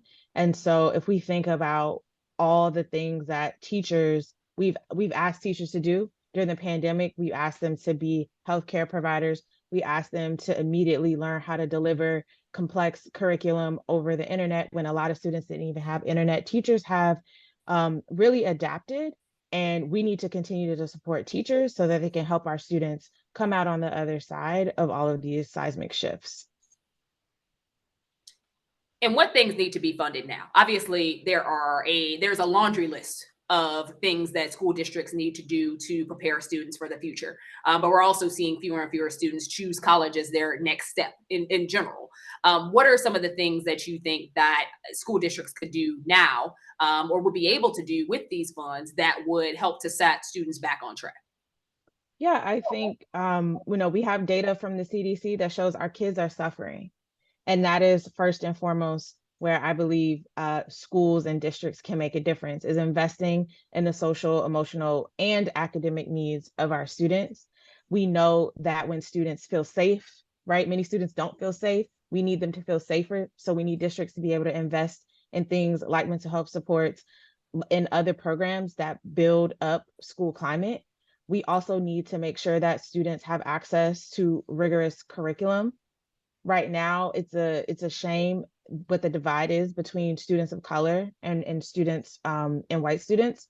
And so we need to continue to make sure that not only are we addressing those social emotional needs of students, but we're providing them those rigorous academic opportunities that we know they need to be prepared for the future. Good job.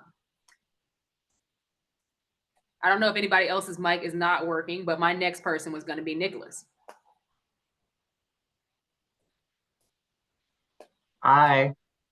Hi. Oh, you thought you were going to get away.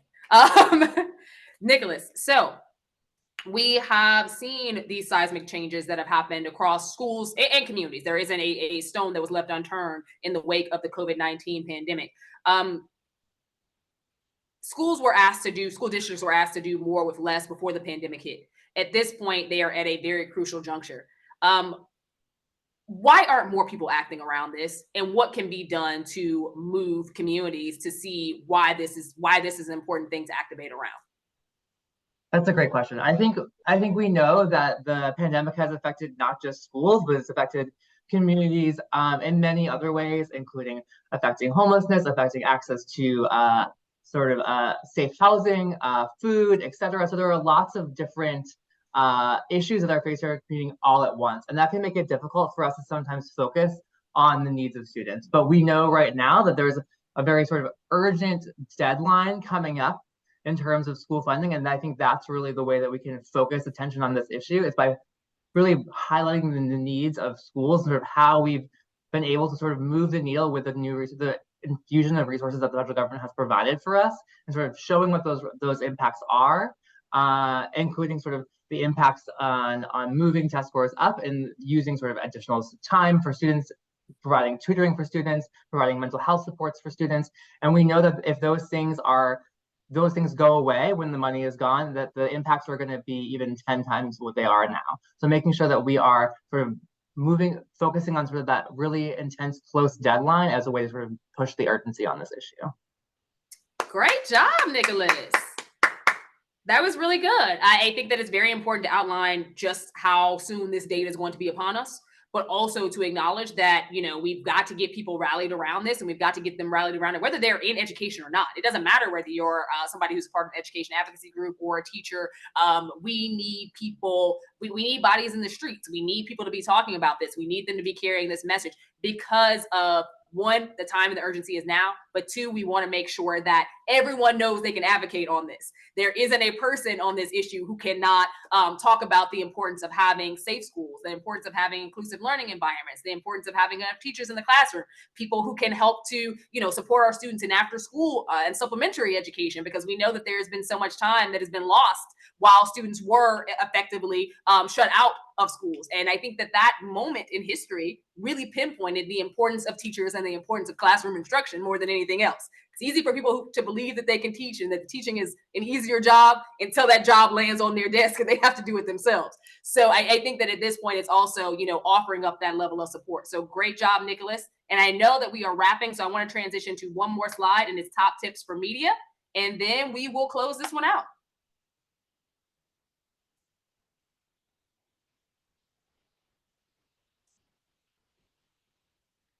I think it's slide number 36 on my screen. I don't know what it is on anybody else's.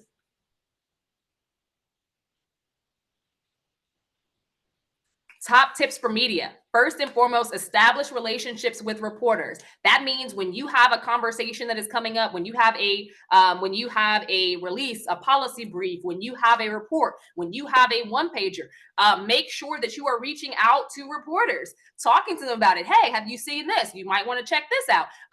Having a conversational relationship with reporters, it's extremely important because they will call on those people. In addition to that, have Google alerts on your issues. Set up a Google alert on topics that matter to you and your organization as it relates to education. That way you can understand who's reporting on what and also be able to directly reach out to those reporters. Follow them on social media. Most reporters have a social media account that also includes their email address, making sure that you are retweeting some of their work, making sure that you are staying in contact. Reporters are your friends. Email them when you want to write a story that aligns with not only your mission, but also the policy area that you're focused on. It doesn't have to be around a release date. You can talk about something that you may have coming out in 2 months, something you may have coming out in a few weeks. Give them a heads up that it's coming out. You can always have conversations with them to build up to them actually covering your story when it happens, or doing a highlight before it's actually released. Making sure that you're having those conversations and you're communicating with reporters. Nextly, be available when they call. A reporter is not going to chase you up and down the block unless your name is Joe Biden or Barack Obama. Otherwise, you have to be available when they email you, when they call. Make sure that you're responding with your schedule for interviews.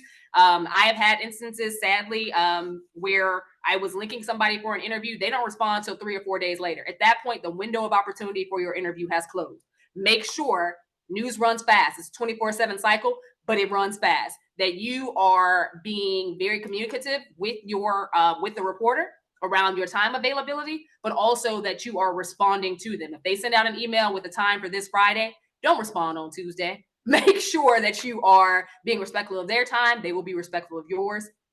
Always deliver your key messages, no matter what. If you have 3 major bullet points you want to go into this interview with, no matter what I ask you, again, politicians get this right. Sometimes they respond to questions a reporter didn't ask. You know why? Because they want to leave with their messages being carried.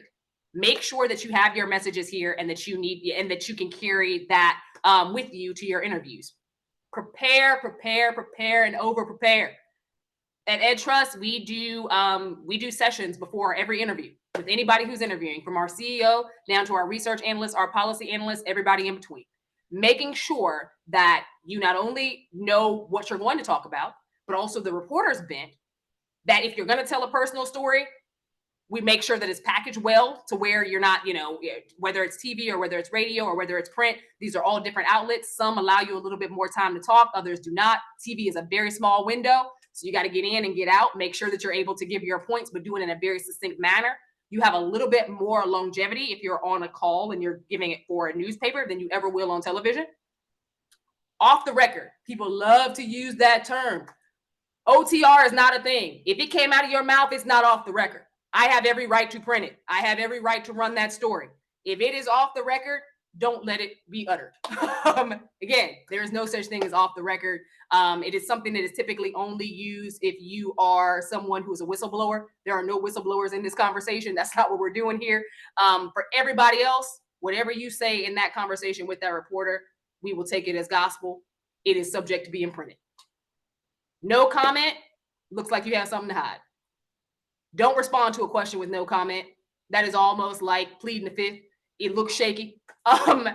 Make sure that you can always rebut the question. You can always drive it back. You can always respond with a question to the reporter, but no comment is something we just don't want to say. It looks shaky. Don't use verbal faux pas. Sometimes people try to use filler words in interviews because it makes them feel better because they've kind of either got lost in the sauce, or they feel like they have to elongate their answer. Some of the best responses to interview questions are a sentence long. That does not mean that you have to have full paragraphs in how you discuss something with somebody. And do not add more words or more language just because you want the interview to keep going.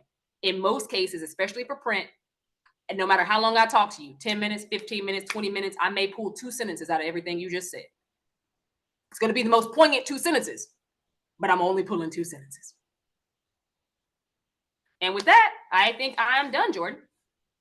Yes, Amisha, thank you Round of applause for you. This was a really great session. We appreciate you hanging a little bit longer to give folks, myself included, some practice on how we tell this story about expiring pandemic funds and growing student needs effectively.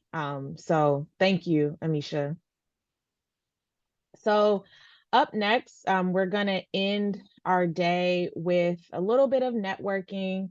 We know that folks have been with us since about 2, so if you need to hop, feel free. But for those who want to stay with us and talk through what you're seeing in your district right now, or even your state, we'd love to talk to you. And so Jordan is going to make it so that folks can unmute and mute, and we have a couple of questions. They're not in any particular order. So if folks are burning for and have something to say, now is your time.